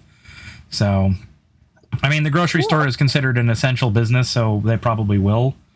And I mean, last time I checked, we still have 5 cases in our county. Bandit County, where you guys are, is actually up to, I think, 15 or 16.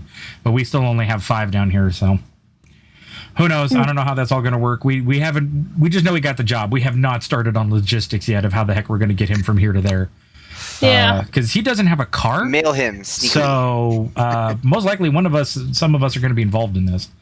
So anyways, good news for us, though, there. We should probably get back into the game since the rest of the people watching are like, who the hell is this housemate? Why do we care?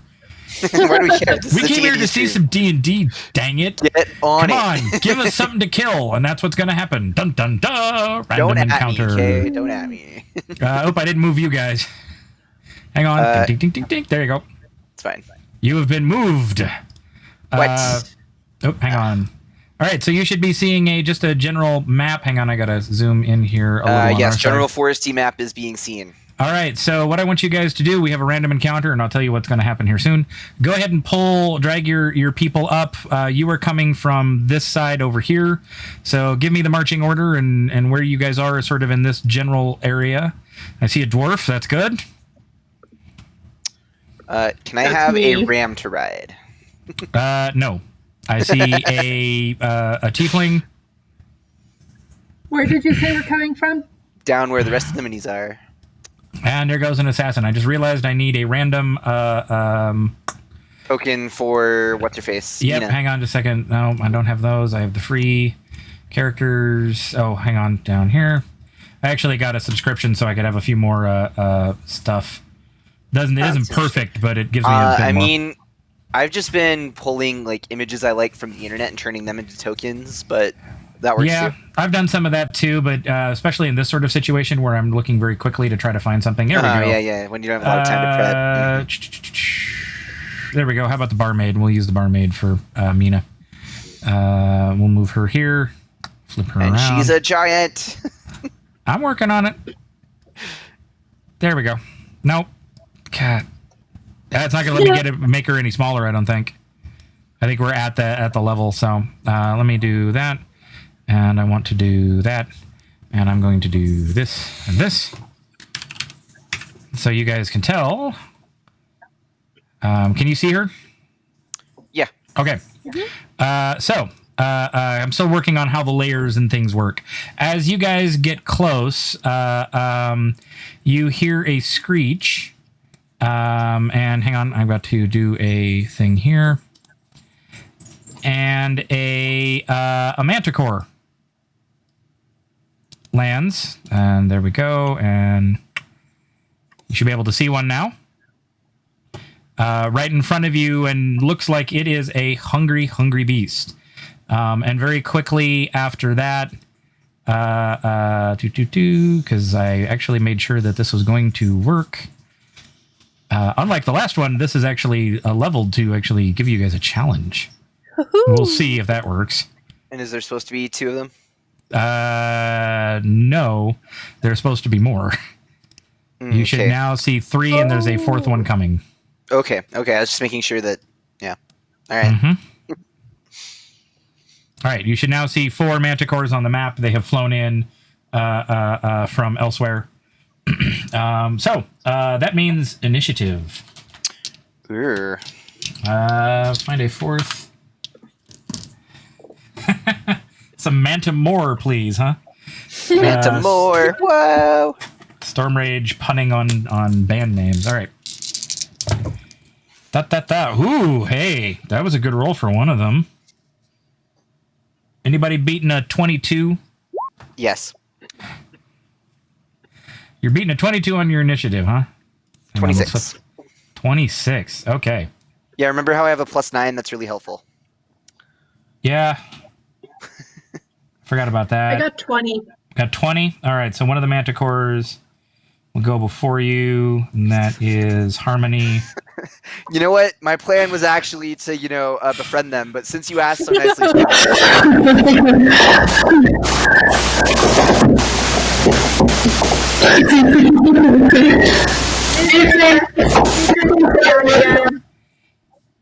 Your mic went funky on us again there, Chelsea. yeah. Well, Yep, you're good again. hearing's overrated anyway. I might argue that. I am a teacher after all. Who's the highest after a 20? I'm you've 19. 19? Perfect. Yep, I see 26. that. Yeah, I've got you. Misery. Okay. I've got all 3 of you now, so it's just filling in the rest of the manticores. That's correct. And they have, they have a top.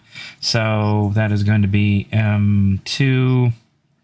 And these 2 don't matter, so we'll just put them there. I didn't actually roll for Mina because I'll roll for her, but she's most likely going to go cower somewhere because that's not what she does. As she should. I assume she has like 10 hit points. I might give her 12 just because.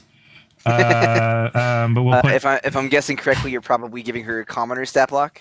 I don't have a stat block for her because I'm not expecting her to get in combat. So, all right. So Thoradin, you get to move first.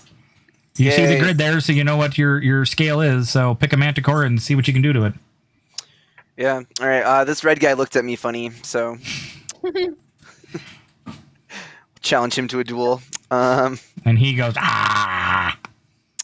Yeah. I start doing my intimidating dance moves to show him that I mean business. Are you gonna show us those or? No. Oh, come on! The audience wants it. I bet Storm Rage would enjoy that. No thanks. Are each of these squares 5 feet? Yes. That's how we're working with this. Yep. Yeah. So basically, when you're maintaining social distancing, know that as long as you're out of melee range, you're good.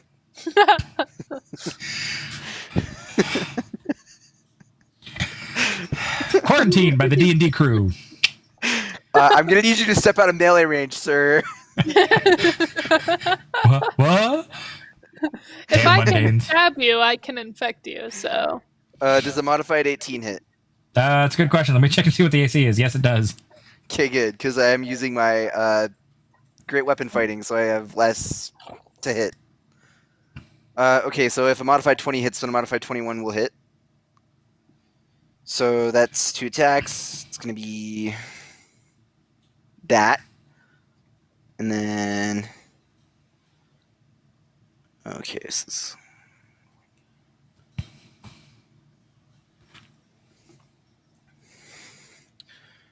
Okay, so it's going to be...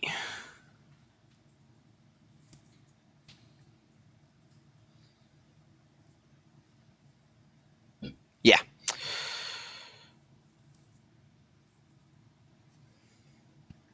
Cool. 55 damage to the Manticore. Hang on, I was noting something else. And blue. All right. Let me note that. Okay. All right. It does not look happy with you.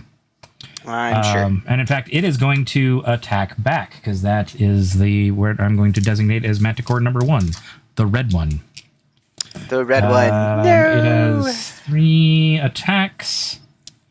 1 with its bite and 2 with its claws, or 3 with its tail spikes. What do I want to hit you with? How about some tail spikes? We'll just do straight up tail spikes. And what is your AC, sir? 19. 19. All right, so I got 1 hit on you. All right. You will take a total of 7 points of piercing damage from a tail spike that flies into your shoulder. Ow. Yeah. Finally, I got a hit on one of you. I think I got some Yeah. hits on Misery the last time. Sure Yeah. you did. So, I'm a little bit harder to hit than them, though. yeah, that's your job. All right, Harmony, you go next. Great Weapon Master. I'm That's the going- feat I was using, for those who care. I'm going to shoot my longbow at the blue one. Okay. Go ahead And. Well, first I'm going to hide so I can see if I can get my sneak attack. Okay. I think they need to. What's their perception? Probably not high enough. I would assume not, unless she rolls really bad. Yeah, if they don't have a perception, you just use the skill is usually how, or the ability. So, all right, let's see. One of them did actually roll pretty well. Perception has disadvantage because I have my Cloak of Elvenkind. Did you put your hood up as an action, though, beforehand? I kind of figured I already had it up.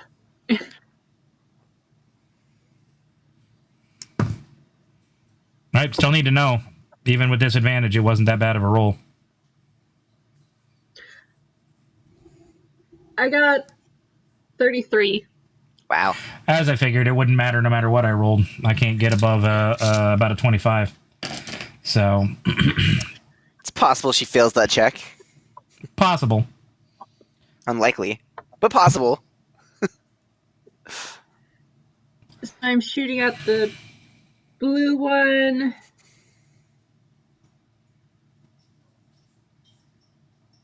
And since I'm hidden, I get advantage.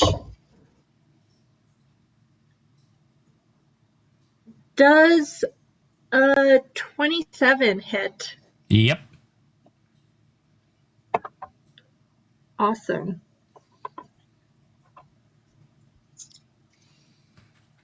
Plus my bow.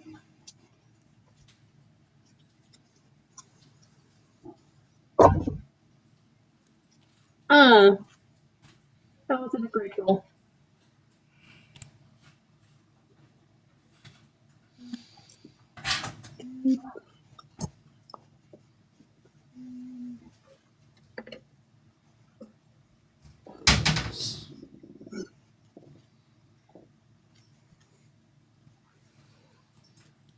$28 Okay. damage.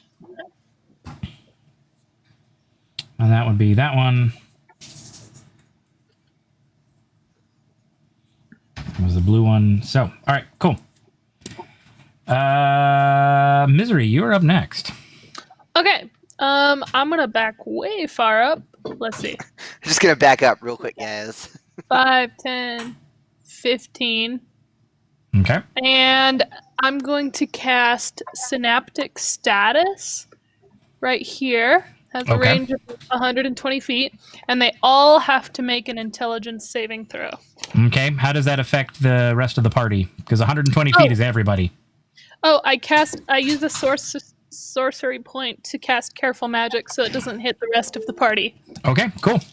What's my target number here? 17.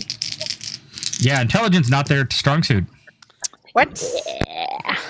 Not one of them's passed. So what Okay. does this? What did you just do to my manticores, Chelsea? Let's see. Let's see if this works. They take 26 psychic damage. Nice. Tell me how the red one dies. Ooh, its brain explodes. I'm not sure we need to say much more than that. We'll let our audience do the visual work since we're trying not to be too far beyond a PG-13 Yeah, you said rating on that. PG-13, Yeah. right? So exploding. Yeah, we'll brain. leave it at that. You said 26? Yeah. All right, so they have around 80 HP. Good to know. You can guess that. Remember, I can also change that. What's going on here? Oh, I'm on the wrong. There we go. Because I wanted to note that he is now dead. Actually, we'll do that. There we go. Yeah, I there was we go. gonna say Big Red X is better, probably. Yep. But now you know why he's got that over there. But all right. And I need to note that one, and that one also needs to take some damage. Didn't Chelsea hit all of them? Yes. Yeah. No, I hadn't finished recording all of the damage. On a failed save, they take half damage anyway. So. You mean on a You made a success? successful. What?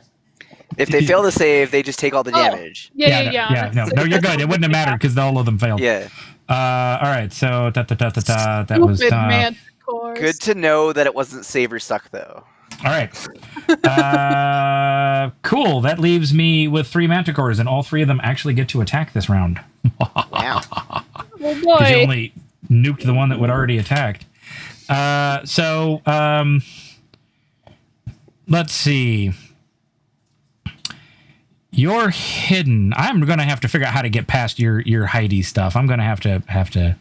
Can't have you running around not getting hit. That just doesn't sit Detect right. Harmony. It's a specific spell we have homebrewed. Yeah, I may have to. So this one flies forward right at you, Melody. Not Misery. Melanie. Misery. Ooh. The blue All right, one. that one's yours. I'll take the other 2. The gray one is going to come right here, and because probably right about there actually, because the corpse of its friend is right there. It's like, no, Bob. Not Bob the Manticore, no. It says in Manticore. I guess it's got a disadvantage to try to figure out. Wait a minute, do you come out of hiding when you attack? Isn't that the normal? Yeah, when she attacks, she has to make another hide action. Otherwise, the people kind of know generally where she is. But she's not going to be able to do that till her turn. So Yes, because she has the bonus action hide option, but she already used that at the beginning of her turn and then attacked. So yeah, she's not technically hidden. So it does know where you are right now. I'm sure there'll be some issue of it later, but let's handle one thing at a time. All right. Let's do Theridin. This one is going to bite and claw at you instead of using its tail spikes. Your AC is what, 18 you said? 19. 19. Okay, that is going to be 2 are going to hit you, so you're going to take a total of 13 points of damage from that. Ow. And Misery, this is not going to go well for you. You have a low AC. Crap, I'm in Yikes. power word kill range now. That's great, but none of the Manticores have that. Except they rolled pretty crappy. What's your AC? 14. 14. Yes, Yeah, only okay. one hits you. They rolled a Wow. 3 and a 5 out of the Nice. 3 dice there. So you're only going to take 7 points of damage as it bites into your leg. Arrgh. Ouch. Very And tasty. then Harmony, as I try to get my generic name, no, not generic, but you know what I mean, name straight. What is your AC? 17. 17. All right. That actually means you're going to get hit twice for 13 points of damage as well. Uncanny dodge. That's right. I let you have that. What does that one do? She just gets to have an incoming attack as long as she can see it. All right. But that's only one of the 3 attacks, though. So So you would, it wouldn't be the total of 13. So you would be taking 9 points of damage then, since the 13 total was 2 different attacks. So it's been a while since I've played with a rogue. yeah, they have a lot of get out of the way things because Nope. they're kind of squishy. Yep. Mina runs and hides behind the tree over here, because it's now her turn, and she's getting way far away from Manticores. Somehow the Manticores knew that she was just squishy and wanted to deal with the things that weren't. I mean, they're not idiots. They are smart. They're like, those things have weapons. We should kill them first. Then we'll eat the. then we'll eat the. Then we'll girl. eat the squishy good meal. Yep. I thought they lacked intelligence. No, They're- just intelligence is not a good enough stat to beat your save. Right. They're not the brightest things. Right. They're kind of like they're kind of like a dumb teenager in intelligence, I suppose. They have Smart intuition. enough to know that the sorcerer, the rogue, and the fighter are a bigger threat than the commoner. Yeah, smart enough to know that the 3 that look badass probably are, and that the one that looks like a commoner is probably just a good quick meal. But Probably easy to eat. all right, we're back up to the top. So Theridin, you've got the white one there that is definitely looking to try to Great. I'm gonna gently tap him with a hammer. gently. Gently, ever so gingerly. A modified 22 and a 19 on the die, so that's like me crit because I'm a champion. Woo. All right, so we'll do the crit first.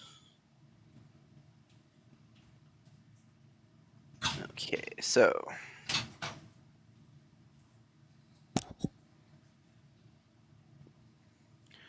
39 damage on the first hit. Okay.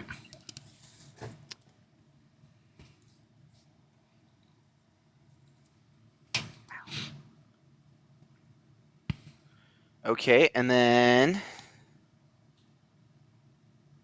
26 damage on the second hit, so a total of 65. What was the second hit?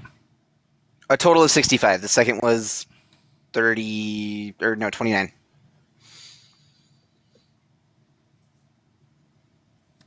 Or All right. 26. Whatever totals the total I told you. Yep. How do you kill the squishy one? Yes, I just kind of like jump in the air and then I gently tap him into the ground with the hammer. Gently. Gently, ever so gently. Like a nail. Okay. I'm just trying to imagine gently nailing something. And then I'll move 5 feet and take a bonus action melee attack against this dude. All right. So that's your what is it? Your Great Weapon Master. When I crit, I end on a kill. I get a bonus action melee attack. What'd you say, Jessica? Okay. I am Modified not 21 hearing to hit Jessica. him. Yeah, she lost audio. Oh, there we go.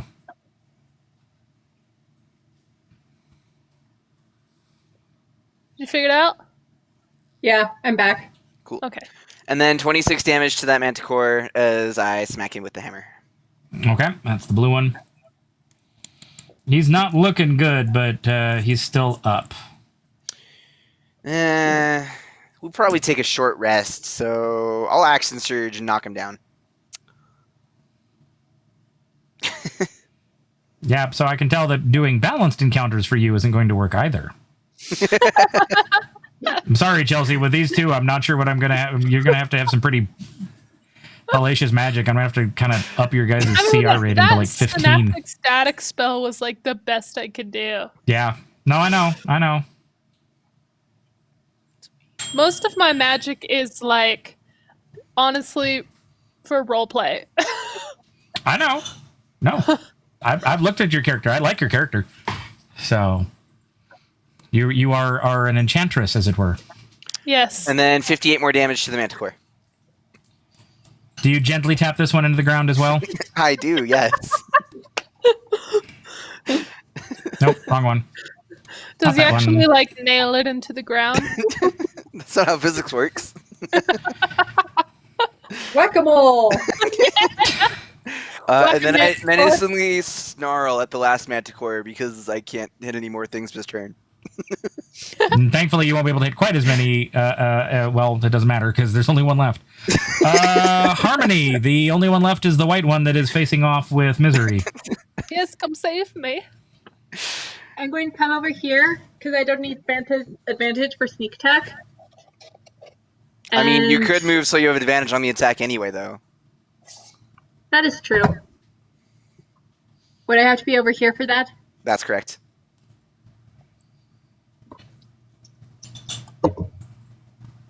Flanking. I got 17 plus 9. Okay, that's a hit. And since I'm so close, that means I'm having to use my short swords. Okay.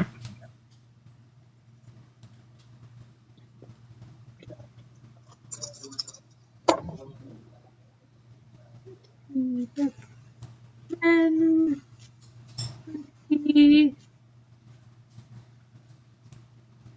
25, 26, 28 damage. Okay. That one And is. then, huh? I was gonna say that one's still up, but you just said and then, so I have 2 short swords. But Yeah, I won't you get can- sneak attack again. She can bonus action poke. Gently poke. Gently poked. Modified 20 for the second. okay. And then I only get a 1d6. 10 damage. Okay. Misery, looks like it's up to you to try to finish this one off. It's still up. Oh no. Do you have melee range cantrips? Yeah. Let's see.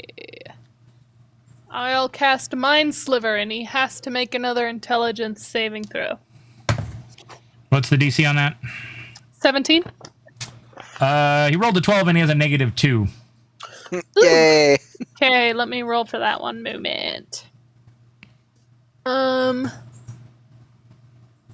see. This spell's kind of confusing. Hold on.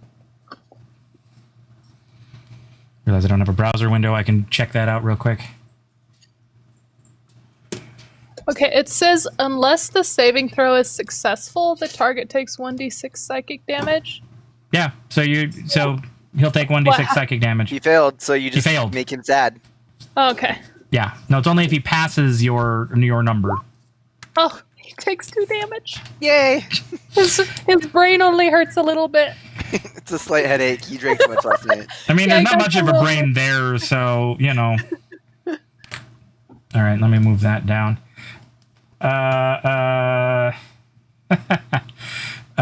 Storm Rage is appreciative of your role-playing magic as well. Oh wait, he takes 2d6 because I'm level 10. I Okay, didn't cool. do Roll that the other part. roll the other die. So roll one more d6. Yay! And doesn't he take a plus? Didn't you say it was a plus to that too? Oh, Eight. Nice. Is there a plus? was it just No, it's just psychic. okay? Okay. That is enough though. He had barely enough left. So how do you mind sliver him? He gets like an insanely painful migraine and just starts slamming his own head until he dies. PG-13, folks. PG-13. That was PG-13. I'm not arguing that. It's just all right. There you go. Dead manticores. Yay! Mina kind of peeks out around the tree and is like, "Are they gone?" Yeah, a lot of them got migraines.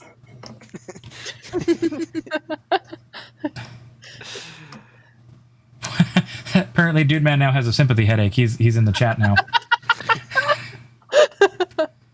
Sympathy with me or sympathy with them? I mean, I'm sure my gentle tapping was good for them. Gentle tapping, rapping on my chamber window door, something like that. Both. Just a slight tap-tapperoo with the hammer. Yep. Man, All this right. group really causes a lot of headaches, though. Yeah, no, I'm gonna have to probably figure out how to beef things up because this is kind of ludicrous. All right, off to log on because that's where we're headed next. All right, did we take a short rest of some sort? Yeah, probably. I mean, if you want to, I'm not going to force you into it. I would like So- to, yeah, because I want my action surge and my slight amount of hit points back. All right, I don't have any playing plan for this evening or the rest of this evening, but I don't know whatever. how a short rest works for my Well, health and sorcery points. For your sorcery points, I believe you need a long rest, but I'm pretty sure. for your health, you basically have 10 hit dice, and you can roll as many as you need to get back up to hit points, and then you regain half of your expended hit dice the next time you take a long rest. So I have expended 1, and I got, if I remember what my con modifier is.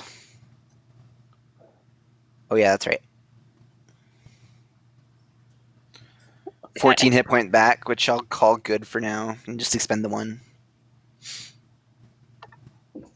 Okay, I got all my health back. Okay. And then what does that do for spell slots? Nothing. It doesn't. Nothing. Short rest doesn't do anything for you there. Unless you're a warlock, which you're not. No. So, all right. So about midday, this is the second day you've had your Manticore fight. You guys come into the town of the bucolic little town of Logon here. You can see it's smaller than Dunoff.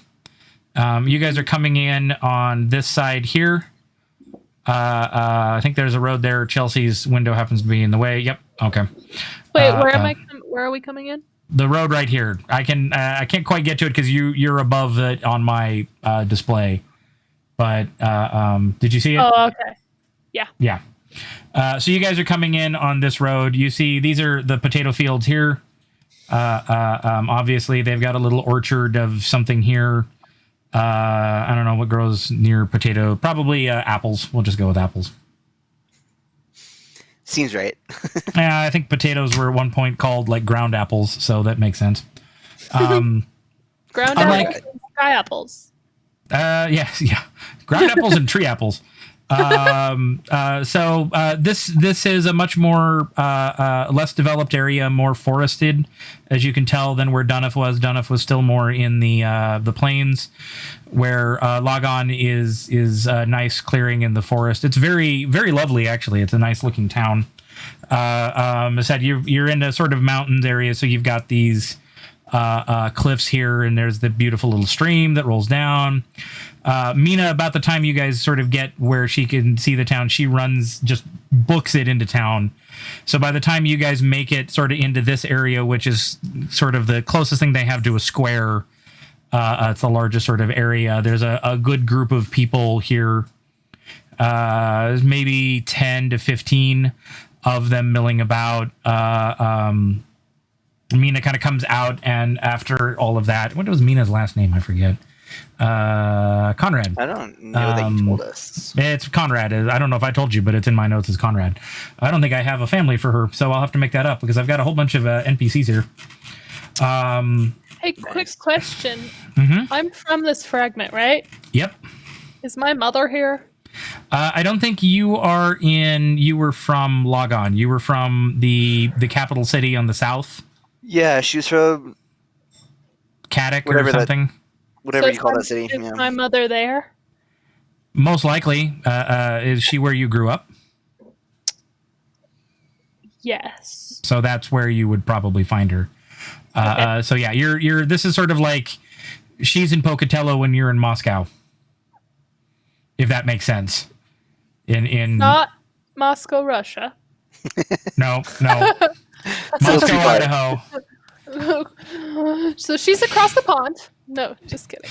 Across the pond. Yeah, she's nearly a full half a world away. So you're yeah, no. A bunch of people are there. You notice that there aren't a lot of what you would call young adults.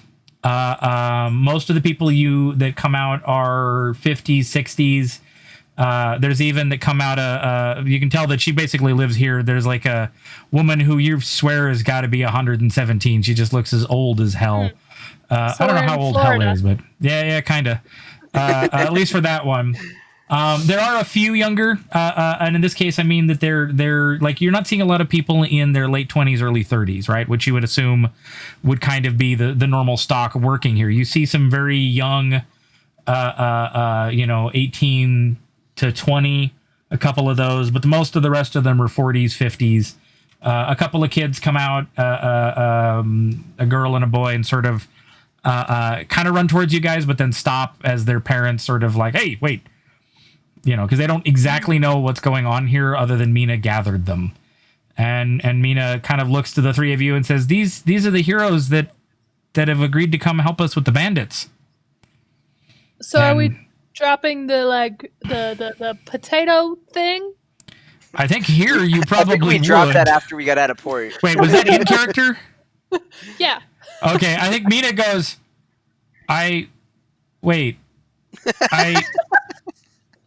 do you need a cover with the rest of the town? I don't know. Do we? Are they? Well, they know They're all what I double went agents. to. They know what I went to Zelona to do. They know I was going to bring back people to help. Okay. But I would like to try your potatoes. I'm not sure we'll have to check. It's going to be last year's harvest because it's not quite time for harvest yet.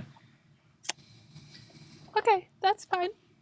I mean, the bandits are planning to return at harvest, so you probably will be here when we harvest. Perfect. Okay. I will start my potato restaurant. I'm a little invested in this now, to be honest. Started as a cover, but she needs that potato restaurant. You're beginning to think about whether or not you should turn your exploring gig into a restaurateur gig. Yeah, I don't know. Who knows, right? I'm poor. Are you? Are you really? Did you have about 2,000 shards from between what Trin paid you up front and? Honestly, I'm having a hard time keeping track of my money. That's a problem we That's all why have. she's poor. Not good for a business person. She doesn't have to be your business person. She just has to, fake it at this point. Anyways, there's the old woman. I don't know if I do have an elder. Where did I put him? I just got a bunch of list of names and some basic concepts here. That's the human boy.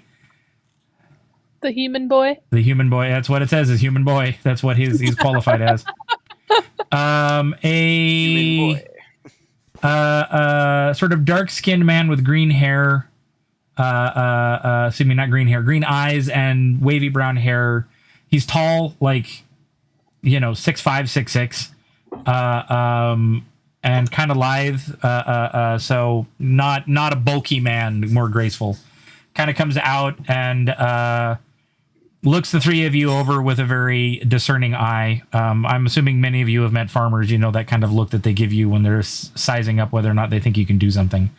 He gives you that look, as is most of the town, because most of the town are potato farmers. and he sticks a hand out towards probably Misery, because I think Misery looks the most confident out of the three of you. Misery also looks like the most people person out of the three of you. Theoden, you've become a female elf. I'm a people tiefling, technically. He extends a hand out and says, I am Jaden Tallheart. I am the I guess you could say mayor of this little town.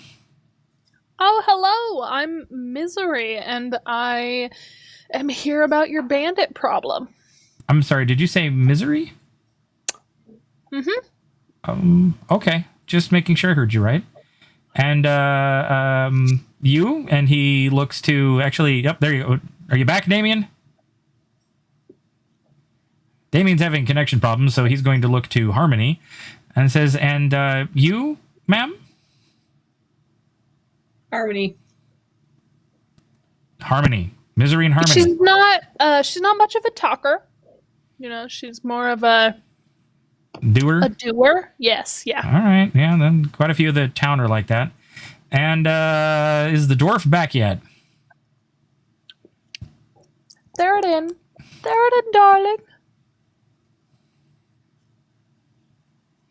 Apparently not. No, we just had a symbol show up. He's having some problems, that's clear. I don't know if he's tried to reconnect or not. Well, Theoden's not usually the silent type, but I suppose he's a little shy today. Yeah, and I'm going to respond to someone on the chat while we wait. Theoden is completely gone. Stormrage is knocking off to go enjoy a film, watch a movie. So we'll just sit here and vamp a little bit before Theoden comes back. I don't know, dude, man, you had a lot of good questions for me last time. You got any crazy questions this time? Got any crazy questions? He's actually currently sitting behind me. I figured, hey, I think we got Damien back. Are you back? Depends. Can you hear me? We can hear you. Yes, sir. All right. Hey, we don't have to vamp too much longer. Good. So I don't know. How much did you hear, Damien? Bits and pieces. Okay.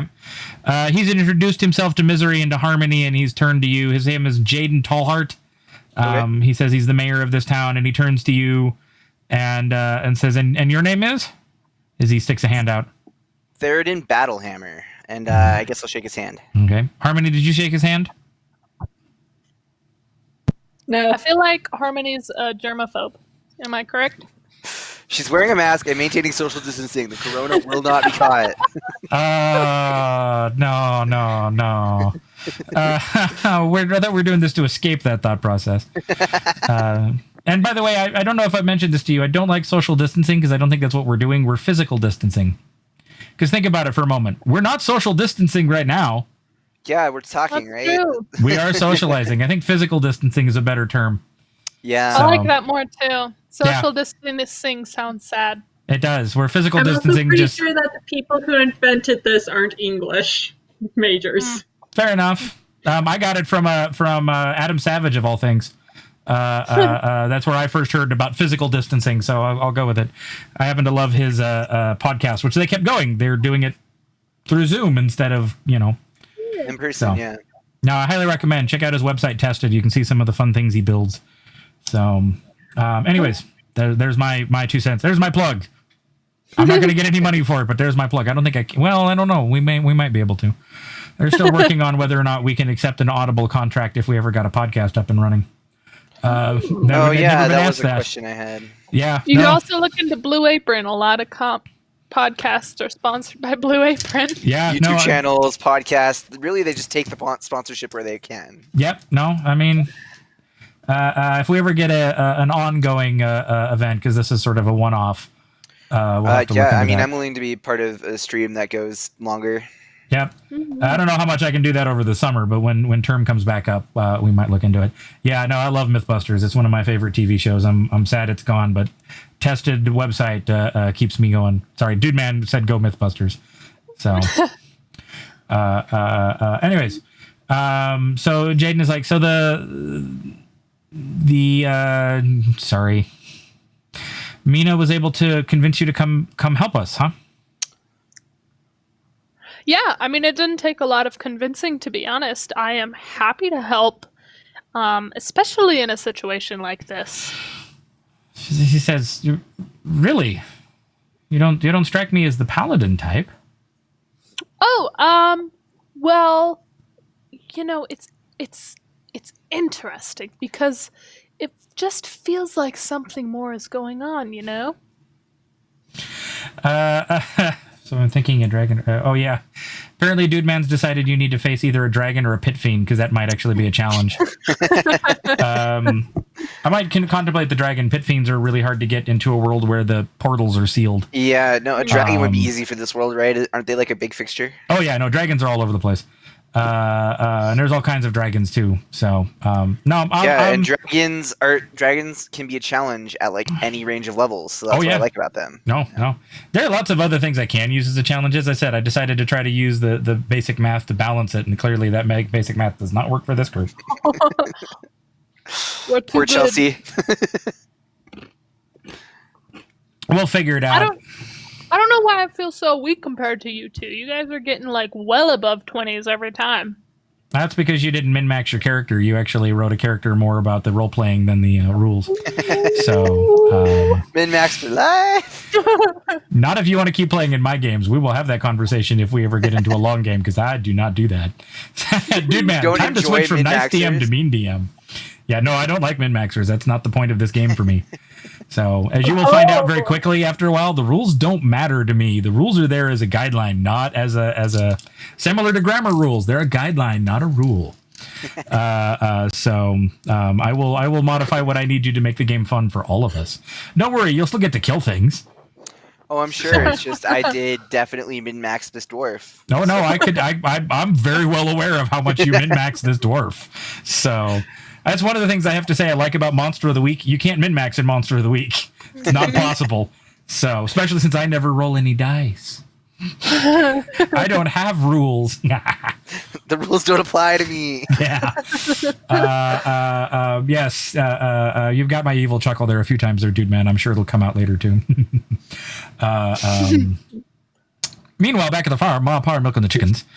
And you actually do see someone with some chickens in the background. They're wrangling them up. The chickens kind of like, bark, bark, bark. They don't pay attention to you. They don't care. They're not that smart. They're chickens. Somebody's offering them food. Does that mean I can speak chicken? No, I'm pretty sure tongues requires sentience and chickens don't have that. Chickens are not smart enough for speaking, Chelsea. I want a quest that has one sentient chicken. Okay, we might be able to. We might be able to figure that out. Is the chicken wearing a white suit, Dude Man? A self-aware existential crisis chicken. I want to help him. You wanna become a chicken therapist? Is he related to Howard the Duck? I was going to tell a story about a chicken we used to have that was actually slightly smarter. She was a little banty, which are like that big total. She used to. My mother-in-law tells the story of being in the kitchen, which looked out over where the chicken coop was, and hearing a tap on the door. Opens up the door, and the little banty had come up, and then walked back down to the chicken coop, like making sure that she followed, and bitching the whole way. Got to the chicken coop about 2 feet from the chicken coop, stopped, looked at her, looked in the coop, and waited. My mother-in-law looks in the coop, and there's a sick raccoon in there trying to get to one of the chickens. She had come up all the way up going like, "You're the human. You were supposed to deal with this raccoon that is in our thing. You will deal with this." She also used to come up and tap so she could get fed bread. So That's awesome. Chickens can be smart. These aren't banties though. These are big Rhode Island, kind of style that are stupid. So if you like Rhode Island red chickens, I'm sorry, just my experience with them. The person minding the chicken, is he wearing a white suit? No, he's not wearing a white suit. White doesn't work well for potato farmers. Sorry. Anyways, you've got this group of people here, and you've met the mayor. And he says, "Well, we're happy to have you. We agreed to put you guys up, and we're going to take you over to our little village inn. It's not the most comfortable of places if you're used to the big city, as it were. But it's decent beds, and we can promise 3 good square meals a day. In fact, I think we've got some good hearty venison stew on tonight. Do you have any chips? I'm pretty sure there are potatoes in the stew, but I don't think they have chips. Okay. No, the person minding the chicken is not Colonel Sanders. So Colonel Sanders isn't on this fragment. He's on one that's further south. The Kentucky fragment. The Kentucky fragment, yeah. I mean, I got an entire fragment named out of towns from Montana, so why not Kentucky? So when you need town names, by the way, go check out like names of city in and then put a state in on Wikipedia. Find the weird ones. It works. I bet you can find some crazy ones in Australia. Oh yeah, no, I've done that. Actually, for this one, it's Scotland because that's what it's based on. Any idea where Burnham comes from now? Since I just gave you a hint.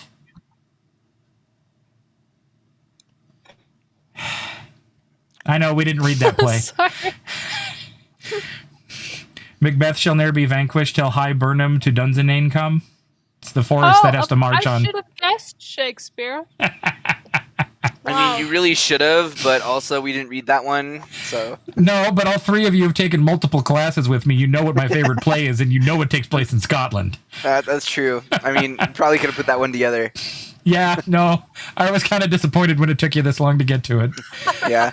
So, all right, the inn is this one right here. So they the mayor sort of parts the crowd a little bit, and they sort of stand back and Robert Burns, yeah. Wave to the crowd and kiss babies. Well, there's only 2 children. You don't see any babies, and they don't seem to want to stand still enough for you to kiss them. But the crowd and now kind of. Chelsea is literally just chasing kids around. Wow. I think Chelsea's trying to move into power here. She's doing the. Right, she's starting her political campaign. She'll be mayor of the town before long. Exactly. She's decided to give up the exploring and wants to run a small potato farm. Dreams. You got to have dreams and aspirations. Got to settle down. That's right. Yep.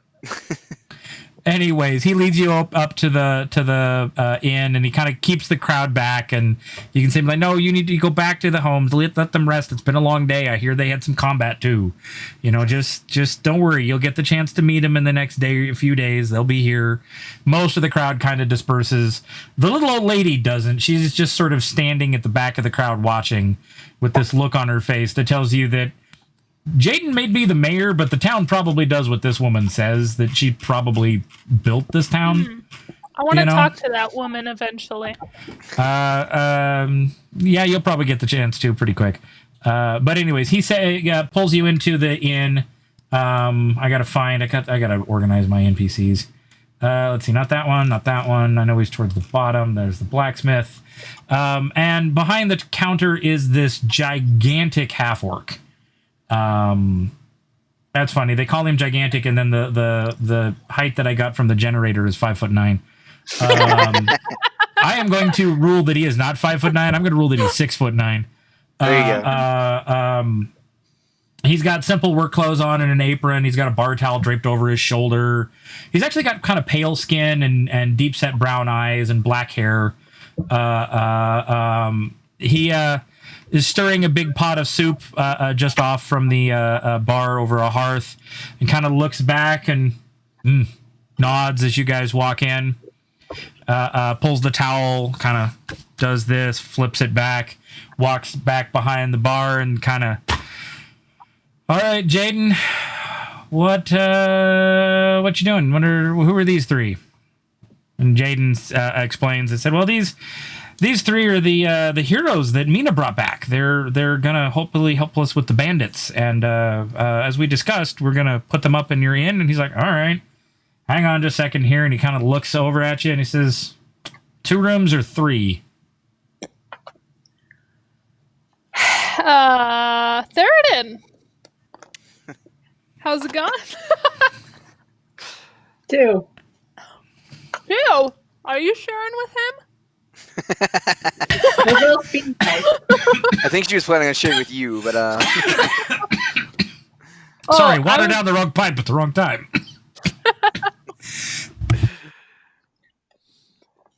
I mean, I suppose I can. I mean, we're getting free rooms, so I don't see why we can't have our own. We'll go We're also three. getting free room. Okay. She might be an assassin and a thief, but she does have a slight sense of morality. I mean, okay. You know, maybe it saves the inn money for us to have 2 rooms, but honestly, I would like to take advantage of the alone time. The orc is still waiting. Half orc. Okay, fine, 2 rooms. All right. Goes back and he fiddles with some keys, and then he slaps one down and says, "There's for the gentlemen. There's for the ladies. We usually serve breakfast no later than about 7 in the morning. Lunch comes at about 11. Dinner's, well, right about now. What time is it? It's probably about 6 o'clock. Third and checks his sundial. Oh, I'd like some of that stew that you're cooking up and an ale. All right, we got the best ale on the finger, or on the arm, the Fife arm. Says much better than them brewers down in Dunnif. I bet. He pulls you a draft and then hands you a bowl and says, "Oh, you can get the stew yourself." Oh, how homesteady. I think the grab- word you're looking for is rustic. Rustic. Yeah. By the way, I'm Gok. Gawk? Gok. Gok the Giant, they call me. That's the reason why I Please couldn't be meet 5'9". You're gonna call him the giant. 5'9" is Especially when I've already established that the mayor is like 6'3". right. So His name is just ironic. Really.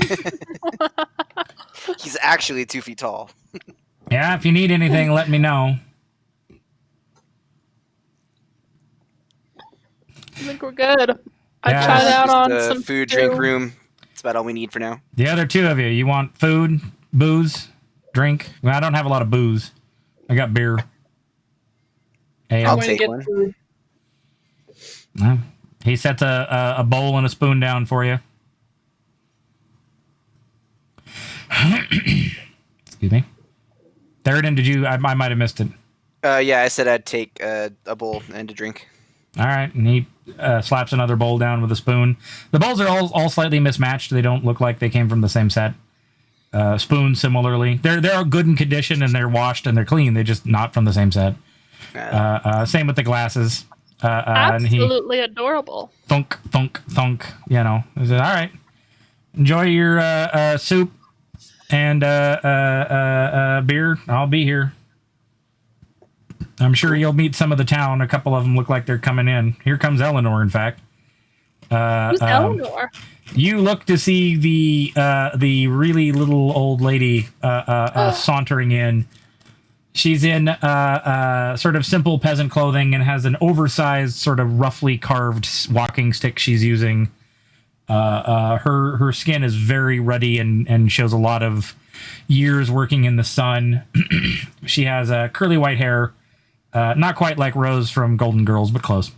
And she's got a piercing gaze, and she kind of saunters in and looks over at Gok, and Gok's like, "Morning or evening, Eleanor." And she just kind of, And well, what are the 3? Are you 3 at a table at this point? Did you take a table together? Did you take tables apart?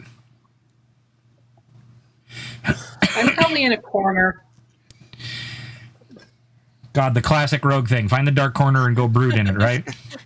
Her hood is up, full strider. I find a table with other people at it and ask if I can sit with them. There isn't actually anybody else in the inn at the moment. Oh. Okay, I sit with Theoden. Yeah, I mean, All that's right. what I was assuming. Eleanor kind of saunters over to your table, the 2 of you, and looks at the chair and says, "Can I sit?" Of course. And she takes her a bit of work, and she scoots the chair out and kind of gets around and settles down and puts her stick down. She says, I'm Eleanor Hayes. I'm the, guess you could say the town elder. Been here my entire life. You know, it seems to me like you are the power behind the power. You know what I mean?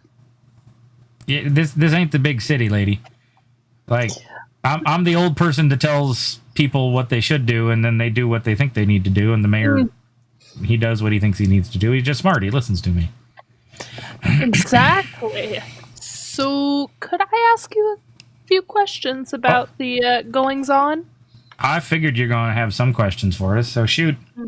And she just, before you can get to it, she sort of puts a hand up and she says, "Got the usual." And he pours her an ale and brings it over and says, "You eating here, Eleanor?" She says, "Yeah, no, I never got time to set up my bread to do this morning." So he actually goes over and dishes her up some stew and brings it to her. So you can tell it took her a bit of work to get seated. She's not as spry as you youngins. So she says, "All right, now I got my drink and my food. Fire off. What's your questions there? I understand, according to the mayor, your name is Misery?" Yes, and this is my associate, Theroden. Right. And my other associate seems to have hidden away. Oh, she's in the back corner over there brooding. Yeah, Harmony. Mm. All right. So what's your questions? What you want to know about our little town? Theroden, would you like to start? You're the one who said you had questions, but anyway. I pipe up from the corner.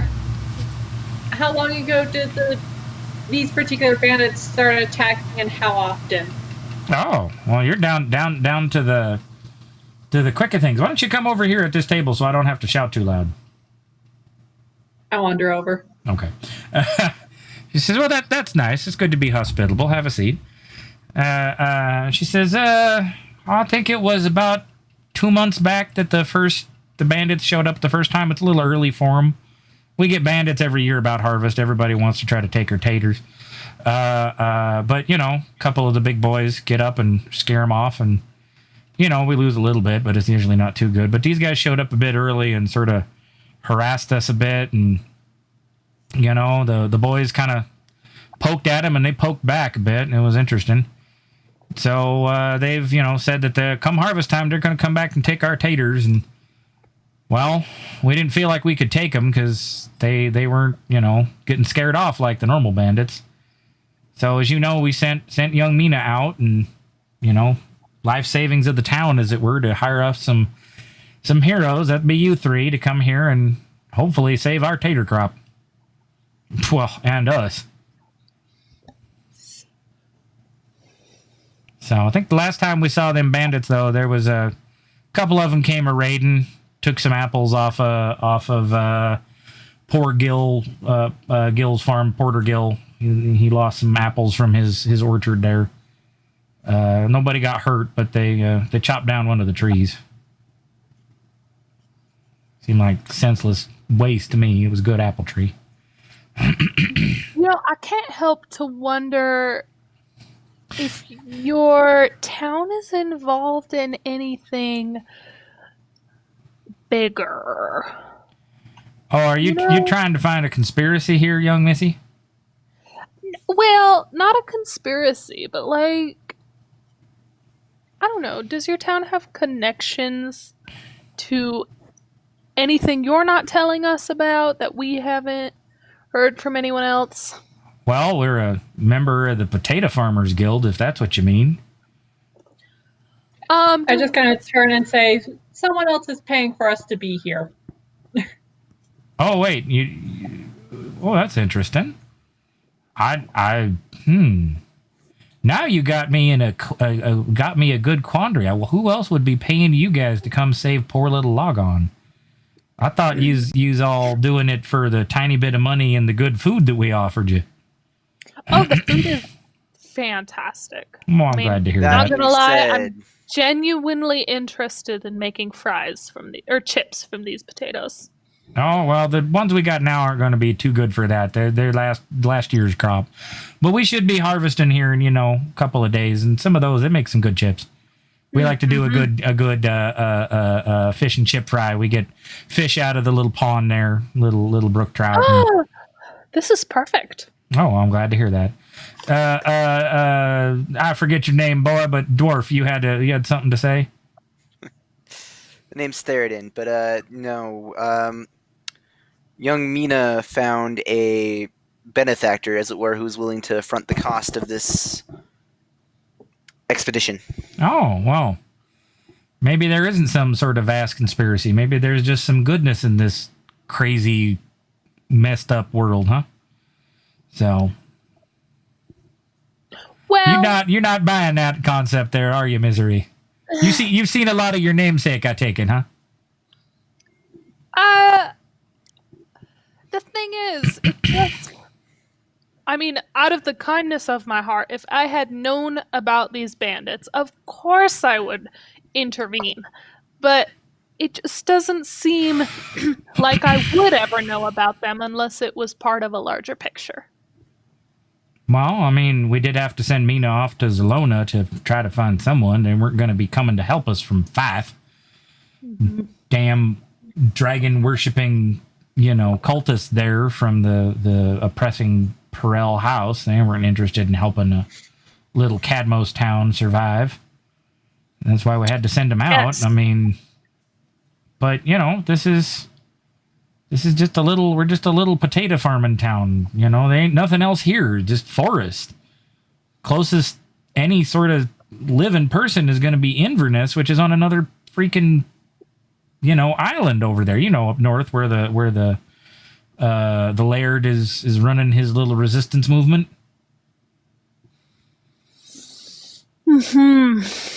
Which we haven't heard from. We did reach out, but they didn't come back.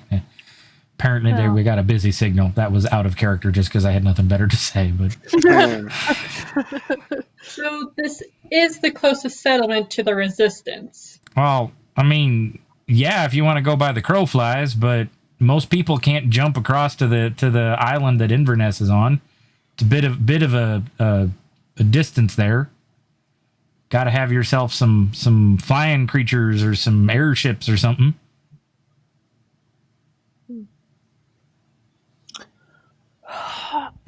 Do we need to? Do you guys remember the map? Yeah. Yeah. Okay. Do you have any connection at all to like the politics of Cadmos? Look around there, dearie. Do you see anybody here that's more political than Jaden? And do you really think that anybody pretty much anywhere on this fragment that's politically inclined is going to care? It just doesn't make any sense to me. No offense. No, I'm not offended. have I you ever- understand. Do you have any people that weren't born here? Oh, well, there are a couple of them that came in. I mean, we're mostly a human settlement. We got a couple of non-humans that have decided to somehow come here. Let me see while I think through while the DM scrolls down to find them. Well, there's our blacksmith. His name is Reese Lash. He's a tiefling, but I mean he's a cousin of somebody that was born here. He's just born to a human family, like tieflings sometimes are. You might know something about that there, Misery. Absolutely. Well, up on the hill, we do have a Tabaxi that's showing up. Her name is Fine Mirror. Interesting name. But she lives up on the hill. I'll show you on the map right here. It's way up top. I'll say it again. She goes a-hunting into the stuff, and she brings some of her stuff into town and sells it, and we eats it. The venison stew is something she caught. Of course, there's Gok. He's a half orc. He come into town. I don't remember. Gok, how'd you get here? And Gok turns around and says, "Well, my grandfather was born here and came to visit, and well, liked the place, so settled down and started the inn. And Eleanor says, all right, so there you go. There you got Gok's backstory. And the only other one we got is Para. She's a dragonborn. She's our healer. Tends to stick around the church with the pastor. I think I've got a pastor. Do I have a pastor? There is now. Oh yeah, no, there is. In fact, that would be another non-human. Tends to stick around the church there with Nera, who's a half elf. The church is this big building right here. You know, so they're out of town, but Nera was sort of like a what do you call them? Them missionaries. The Church of the Worm God sent her, and well, Para, she just showed up one day, but that was like 4 years ago. I don't think she's involved in all of this. I don't know. You can ask her. When did the bandits start attacking, like, in an organized fashion? You weren't paying attention when I answered that when your friend asked, huh? So about 2 months ago was the most recent group. When we get bandits every year, as I said, but this group just about 2 months ago was when we first started dealing with them. Right. Out of character, how old is the Resistance? Maybe 5 years. They've just not been very successful, which is why they're very small. Only about two years ago did they take Inverness. And that was a hard fight. Like, that's been primarily their biggest success, as they were able to take that little fortress back. And it is, from what you know, Misery, you'd know a bit more. It's not a big fortress. It's not like they went and, stormed a big castle. It was a small outpost there, mostly military, that they took over. So. The one up on the... What was the race for the one on the hill? Tabaxi. Cliff. Tabaxi. I was going to say Khajiit. That's wrong. Yeah, wrong one. The Tabaxi. How long has she been in here? Oh, I think Miss Mirror, she showed up, I want to say about 3 years ago. Might be wrong about that. I don't quite remember. You can ask her. She comes down from time to time. She likes Gok's cooking. And what about the half-elf? Oh, the half-elf? She showed up like a decade ago. Cleaned up a church. We didn't have anybody running the church. So she cleaned up the church and spit-shined it and all that jazz. And she's been here preaching the glory of the worm gods ever since, all of them. She doesn't seem to care which one, as long as we worship one of them. Are there any... what religion you follow, as long as you follow one. Pretty much. I mean, we ain't following the old gods. She's not a fan of them, but... Mm-hmm. Are there any newcomers that are human that have showed up very recently? Nope. You guys is the most recent that's shown up. I mean, we get a few come through every so often. People coming to back and forth, some family coming and all that jazz, but nothing real important. And I forgot, that's where the Dragonborn, the healer, is not in the church, by the way. I'll retcon that. She's in this cave up here. I knew there was something in the cave. Yeah, mysterious cave. Ooh. Yep. So she will retcon that, because I knew it was not the church, but I couldn't remember where else I'd put her. So she says that, then Dragonborn, she likes that cave. She likes the dank dark cave. It's actually not that dark. She's got it well lit. Anyways, yeah, no, I haven't had anybody new. I mean, other than the bandits and yourself, but I'm assuming you're not counting yourselves and the bandits. No, Yep. all the humans in town and all the non-humans I mentioned, we've been here for a while. I mean, we make things work. Nobody tries to upset things other than a few. You get a fist fight every so often when let me find names here. Good Lord, how many names do I have? There we go. Porter Gill, he got upset with Corin for a while. Clark didn't think Clark was pulling his weight in the potato farm, and so they got into a fist fight, and Jaden broke him up, and the Dragonborn, whose name I can't remember because she's at the bottom of the list, healed him up, and we made him make peace, and they've been pretty much okay ever since. We sent Corin to work on another farm. A young kid thinks he knows all about tater farming, and don't listen to his elders none, but he'll learn. Or he'll leave. That's what happens to a lot of them. A lot of our youngins just decide they don't like the tater farming, so they get up and leave.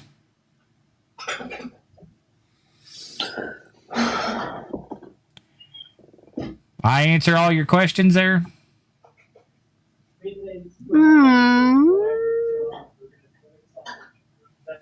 As of right now, yes. I don't have any more questions. All right.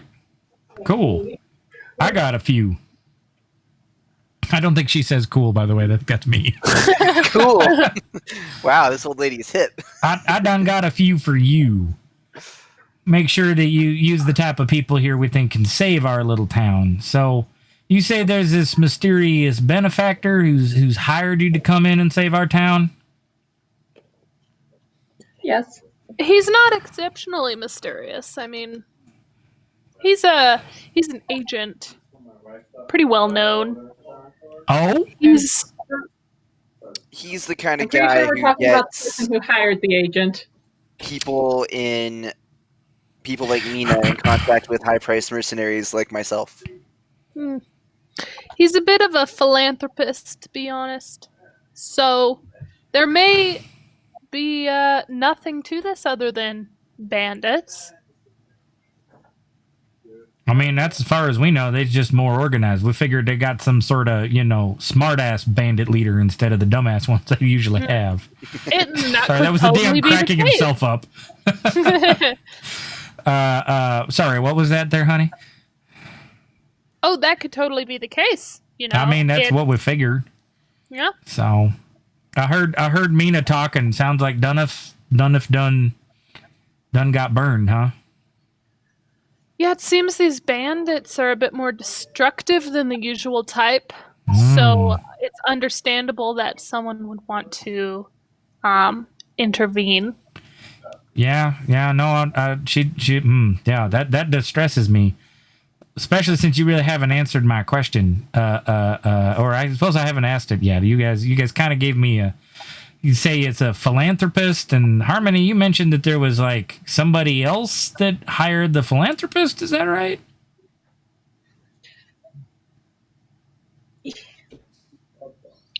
It's a conspiracy. It goes all the way up the chain. Wasn't it that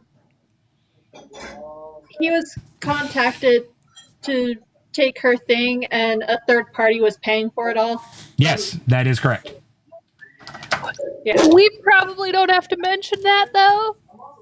Harmony's already made a comment about I already that. did. Yeah. Shoot. So that's what Eleanor's digging into. She said, you mentioned there was another party.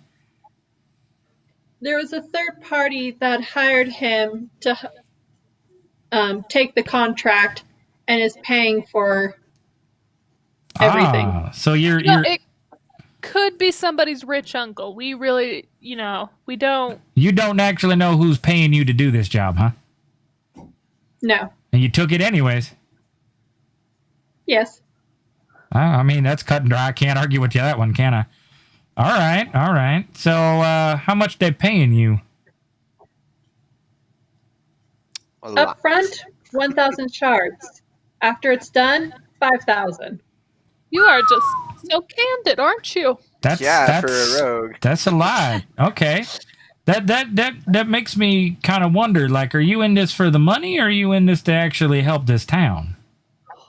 Personally, as a native of the Shard, Fragment. a native of the Fragment, Little column A, little column B. yeah, a bit of both, to be honest, a bit of both. Bit of both, huh? Suppose the question I'm getting towards here is when things get tough and the bandits are coming to burn our town down like they did at Dunuff, is you gonna run or are you gonna fight? Absolutely, we will fight. Oh, that's one of you. I haven't heard from the other two. I said fight. Okay. You don't know a lot of dwarves, do you, miss? No, dwarves don't seem to like taters. That's just made that up. It's canonical now, but It's canonical. Dwarves hate potatoes. they don't come asking for our tater crops, at least, and they don't seem to like our little forest town. They like to dig down deep.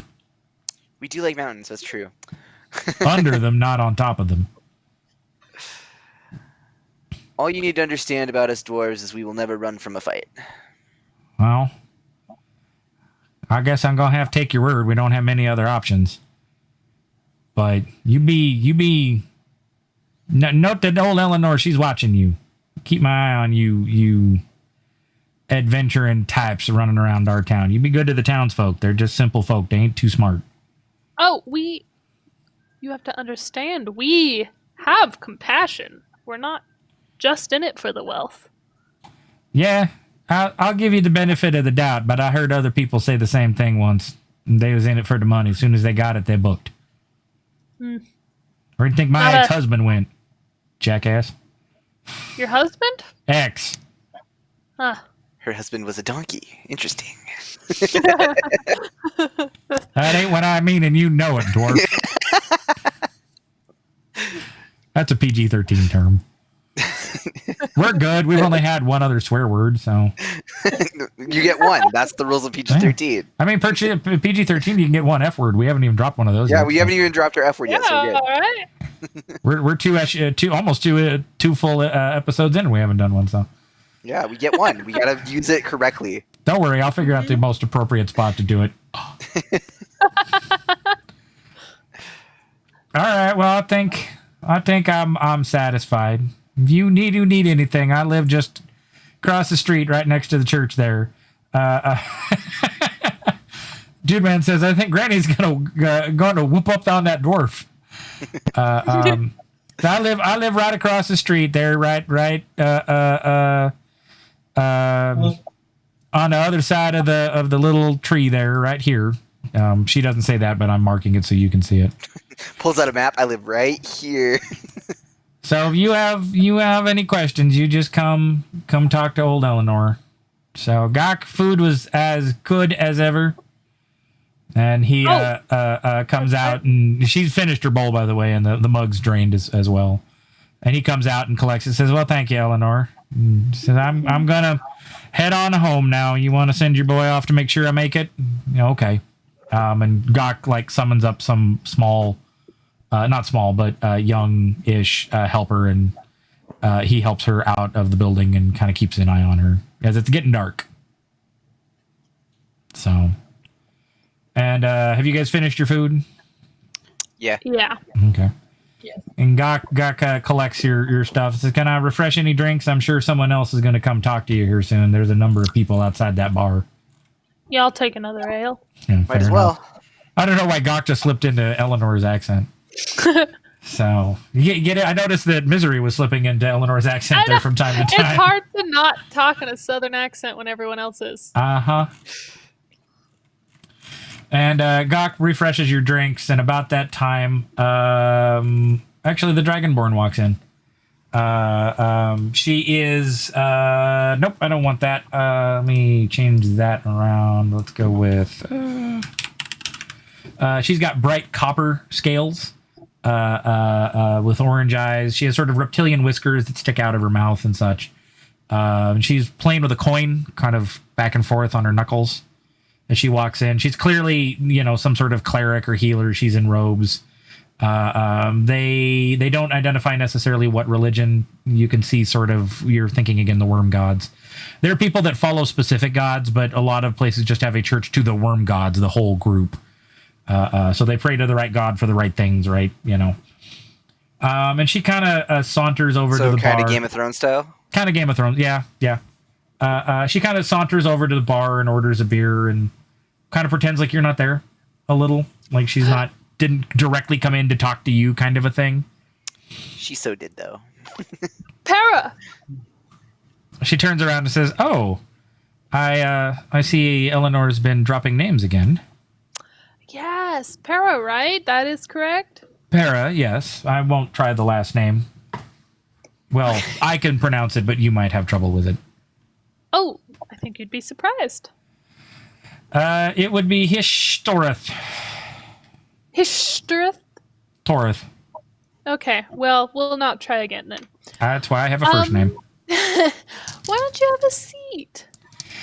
Yeah, Sure, why not? Adventurers in town. Yes, it'd be nice to have a conversation with someone who doesn't farm potatoes. I'm sure. She, And that's when Misery um, reveals she was a potato farmer the whole time.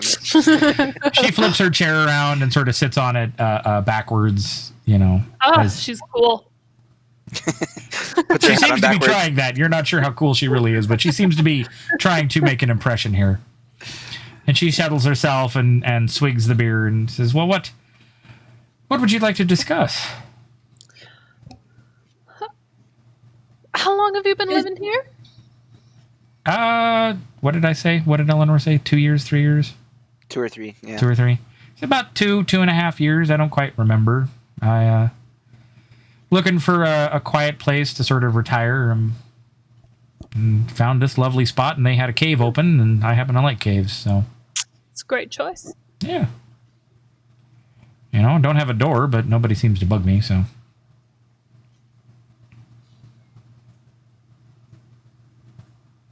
What do you primarily do for the village? Well, I don't remember. I'm a healer. I'm a cleric of the worm gods and specialize in healing people, and I'm trying to get out of the southern accent. She has a much more refined accent than Eleanor did. I'm just trying to get to it. I got to find it and wander through it. You know, it's potato farming is honest work, and you know, people get hurt though. They trip, they sprain an ankle, or we have had a couple of kids fall down the cliffs and bang themselves up a bit, you know, that kind of thing. And I make sure that they're healed quickly so they can get back to work. And you know, I work with half elf a little bit further, Nara, at the church. I usually am there a couple of days a week, and then I spend a lot of time in my cave studying, you know, praying to the gods, that kind of thing, hoping they'll maybe find a way to put this world back together. It's been 6,000 years. Maybe they'll figure it out. So, and you guys are in here to save our bacon, huh? Yes. That's the Out of plan. water. So, adventurers, rough and tumble. You could say that. Oh, I did. So, because I don't want to go back through the where you're all from, why don't you tell me a little bit about your adventures? Have you worked together before? No. Oh, Yeah, actually, we actually came together under this common cause for the first time. excuse me. She doesn't yawn. I do. She's bored of you. I'm bored of you, Misery. No. Misery's talking the most. Someone else talk. She's the role player. She's the one that's got all the man. She could probably enchant half this town to do what she wanted if she wanted to go that route. Yeah, this would be the first time that we have worked together as a party. Well, that's rather interesting. And y'all. She says, "I'm y'all. sorry. I've picked up a bit of Eleanor's accent. Haven't lived here as long as I have. So you were all coming here to help us out of the goodness of your heart, or you're being paid by an agent or something? I am a soldier of fortune. Bit of both. Bit of both. Bit of both. Who's the agent? What was his name again? Out of character. Shadak Trin. Shadoctrin, that's right. Trin. He went by Trin. Trin. Ah, yes. Trin. I've worked with him a few times. He hired me for a few jobs. It tends to be good paying jobs. Oh yeah. Most of the good adventurers go through there, and I'd like to think I was a good adventurer. I tend to be a little on the humble side, but I kept my party alive and functioning as we took care of some nasty gnolls that were attacking some dwarves once. So mean sons of bitches, them gnolls. Oh, yes. Speaking of mean sons of bitches, could you tell us a little bit about the bandit attacks around here? What you know of them? Well, we haven't had too many actual attacks. they've come and sort of raided. They come in every so often and, you know, steal a few things and kind of mess up, you know, stuff. I think they chopped down one of the Gill apple trees. They come and raided a bunch of the apple trees, but then just chopped one down, like sort of some sort of message like, haha, we're better than you because we can chop down a tree. I'm not sure how that works. They just chopped it down and left it? Yeah, chopped it down and left it. I think So if you used to be an adventurer, why not stand up to them? I'm old, dude. Like, I know. I don't think she says dude, by the way. That's, again, me. I'm Old dude, jeez. I'm old, dwarf. I'm old. You know, I know you dwarves live for a long time, but we Dragonborn, we're not a long-lived species, and I'm in my 60s. You know, I came here to retire. I've got some great magic to keep people from dying, but I'm not the offensive type, right? You know, I didn't do a lot of adventuring. That turned out not to be my calling. But I did do a little, and I worked with Trin back in the day. He's been doing it for a long time. So, but even, you know, one cleric of the gods is going to stand up against a bandit raid. You know, what am I going to do? Bless them? Curse them? Well, as I understand it, there are a few able-bodied people in this town who could have helped you. Well, they've been trying. Bandits have killed off a few of them. You know, they've made, as the bandits would say, they've made examples of those that would try to resist. I mean, that's why we sent Mina out to find you. I put in my tuppence, as it were, my shards and my shivs. So, you know, I'll be there to help, but I couldn't do this alone.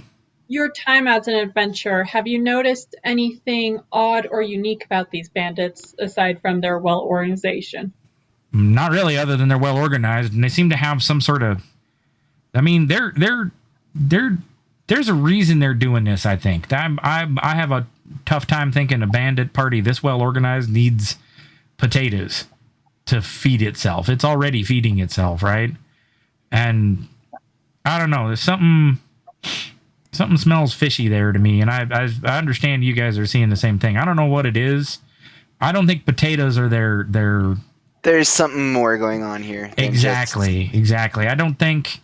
I mean, you know, hang on, let me find a name. Yep. That would be the 9:30 alarm because it's time for me to take pills. I think. Nope. Not that one.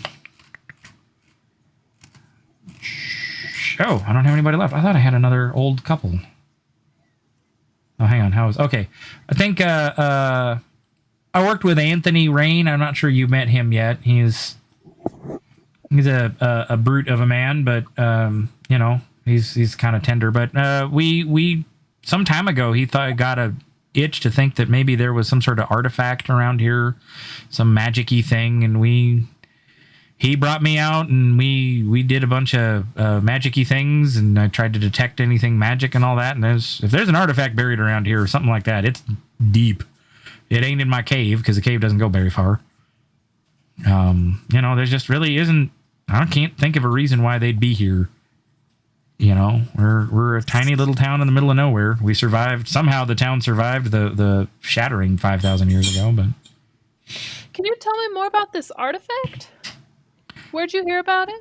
oh, I didn't. Anthony did. He had some notion that there was some ancient magic-y thing. I don't remember. I think it may have been a sword or an axe or something. He thought was underneath this town, and he wanted to dig up everything, but you know, the Jaden wasn't going to let him dig up the town. So, Are there any mines around the town? well, the cave I'm in used to be an iron mine, but they didn't get too far before they ran out of iron.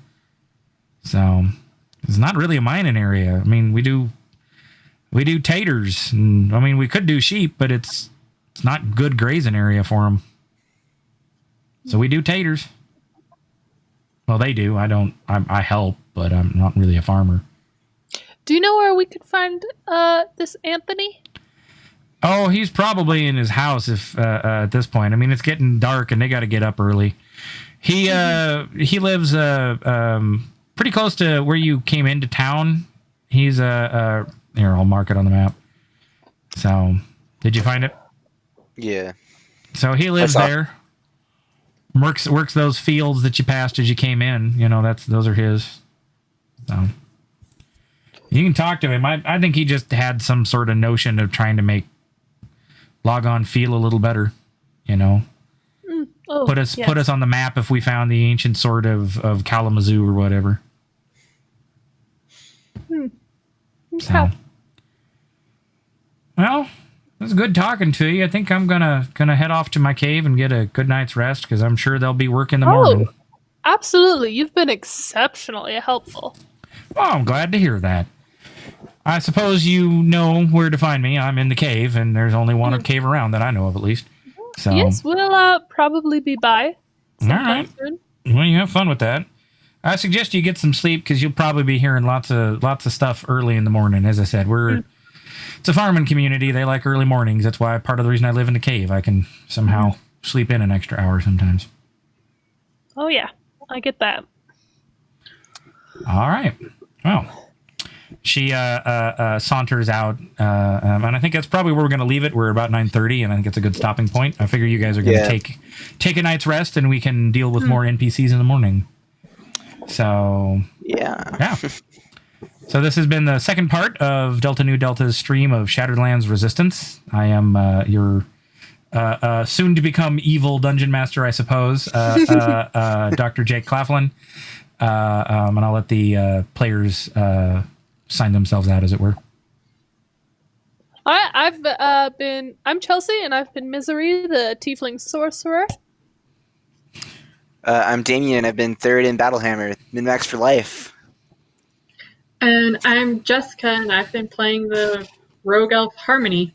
Fantastic. Thank you, Dude Man, for the applause, even if we can't hear it. All right, folks, we're going to sign off. We will be back again 6:30 on next Wednesday with part 3. You'll probably get to meet more of the wonderfully southern townsfolk in this Scottish-inspired Southern Scotsman thing. Can you do a Scottish accent? I can, actually. Scottish accent's pretty good, though. It's usually better if I've had something to drink, which I'm trying not to do on this particular stream. just because it's sponsored by the school. Well, it's not sponsored by the school, but we are part of the school, so we're trying not to, anyways. I think we'll say goodnight, and hope you guys have a wonderful evening, and stay safe, and wash your hands. So, good night, everybody. Good night. We're going to go there.